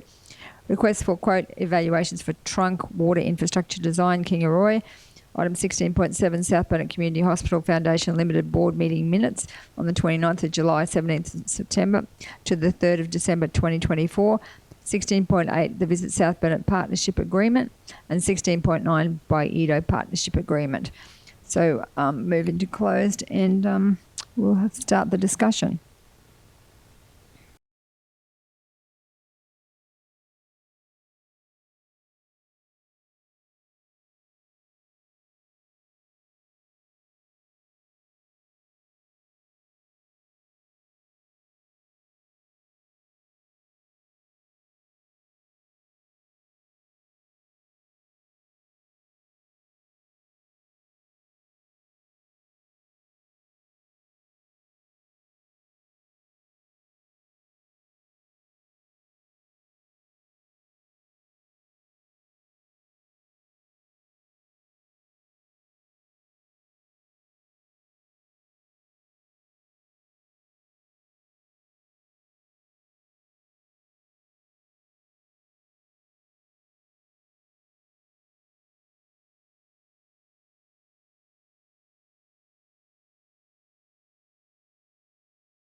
So we're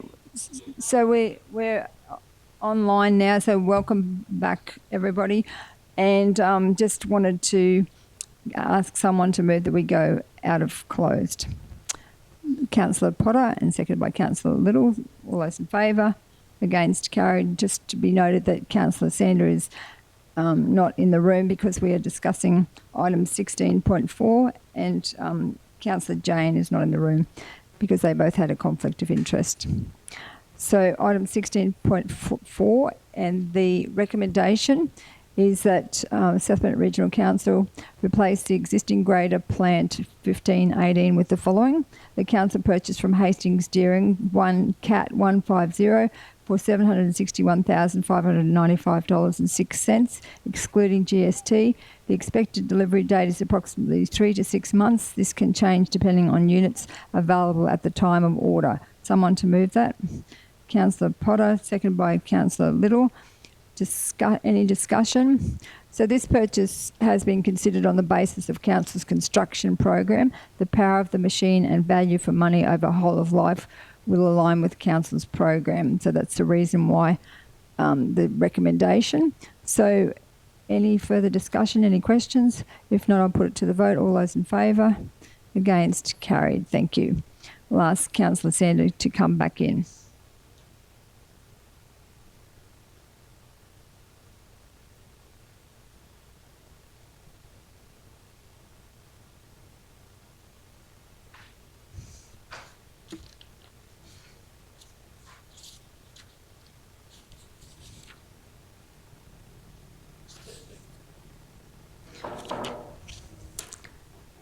So thank you, Councillor Sander.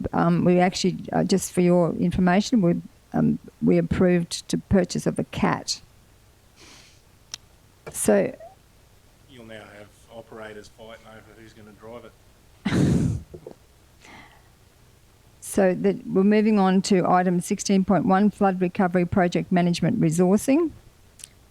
And the officer's recommendation is that South Bennett Regional Council award contract number SBRCQ 2425_50 to Red Frost Proprietary Limited related to the remainder of project management tasks to complete the delivery of damage repairs related to Tropical Cyclone Kirrily, associated rainfall and flooding 25th of January to the 28th of February 2024 to the estimated value of $518 million. $1,441 and plus GST, including the award of contract number SBRC 2425_50, the project management and damage assessment services related to the Burnett and Wide Bay rainfall and flooding commencing 9th of December 2024, event activation using the same submitted rates as for contract number SBRCQ 2425_50. Someone to move that recommendation? Councillor Deneen, seconded by Councillor Sander. Any discussion? If not, I'll put it to the vote. All those in favour? Against? Carried. Thank you. Moving on to item 16.2 on page 13. Excuse me, Mayor, this is the one that the number needs to change on the actual title of the, it needs to change from Zone 6 to Zone 8. Okay, so thank you for that, for noticing that. Thank you, Councillor Potter. So the officer's recommendation, so this is the SBRC Reaper Zone 8, 9 and 14 sealed to undertake flood damage restoration. And the officer's recommendation is that Yesberg's Earth Moving Unit Trust be awarded the contract SBRCQ-24/25_62 DRFA Reaper Zone 8, 9 and 14 sealed to the value of $1,628,142.56 excluding GST. And number 2, point that Yesberg's Earth Moving Unit Trust be awarded additional scope to undertake flood repair work within Zone 8, 9 and 14, sealed road network related to damage sustained in the Burnett and Wide Bay rainfall and flooding commencing 9th of December 2024 at the discretion of the CEO. Someone to move that? Councillor Little, seconded by Councillor Potter. Any questions? Put to the vote. All those in favour? Against? Carried. Thank you. Moving on to item 16.3. So this one is a quote for the replacing of the hook lift truck. So the officer's recommendation is that council purchase from Daimler Trucks Sunshine Coast 1 Fuso Show gun with Shepherd trailer for $501,234.27, excluding GST. The expected delivery date is approximately September 2025. This can change depending on units available at the time of order. Someone to move that? Councillor Height, seconded by Councillor Deneen. Any discussion? If not, put to the vote. All those in favour? Against? Carried. Thank you. Moving on to item 16.5, additional funding to replace the water trucks. So the officer's recommendation is that South Burnett Regional Council approve $62,457.54 in additional funding to have the 3 water truck bodies supplied by TTI Trans Tank International, with completed trucks estimated to be delivered by the end of April 2025. Someone to move that? I want to take Councillor Sander and seconded by Councillor Deneen. Any discussion? Put it to the vote. All those in favour? Against? Carried. Thank you. Moving on to item 16.6, request for quote evaluations for trunk water infrastructure design for Kingaroy. And the officer's recommendation is that council awards BG&E the SBRC 2425_68 contract for the detailed design Kingaroy trunk water supply infrastructure to the value of $278,750.91. Someone to move that? Councillor Little, seconded by Councillor Deneen. Any questions? Put it to the vote. All those in favour? Against? Carried. Thank you. The next item is 16.7, South Burnett Community Hospital Foundation Limited Board Meeting Minutes. The officer's recommendation is that the report on the South Burnett Community Hospital Foundation Limited Board Meeting Minutes 29th of July to the 17th of September and the 3rd of December 2024 be received for information. Someone to move that? Councillor Little, seconded by Councillor Sander. Any discussion? Put to the vote. All those in favour? Against? Carried. Thank you. Next item is 16.8, Visit South Burnett Partnership Agreement. The officer's recommendation is that South Burnett Regional Council receive the draft Visit South Burnett Incorporated Partnership Agreement and noted the draft KPIs contained within this report and forward to Visit South Burnett Incorporated for formal feedback with a finalisation report to be presented to the February ordinary meeting of Council. Someone to move that? Councillor Deneen, seconded by Councillor Little. Any discussion? If not, put to the vote. All those in favour? Against? Carried. Thank you. And the final item is 16.9 by Edo Partnership Agreement. The officer's recommendation is that South Burnett Regional Council receive the draft Burnett Inland Development Organisation Incorporated Partnership Agreement and noted the draft KPI is contained within this report. KPIs are contained within this report and forward by Edo for formal feedback with a finalisation report to be presented to the February ordinary meeting of Council. Someone to move that? Councillor Height, seconded by Councillor Potter. Any discussion? If not, put it to the vote. All those in favour? Against? Carried. Thank you. And close the meeting. Thank you all.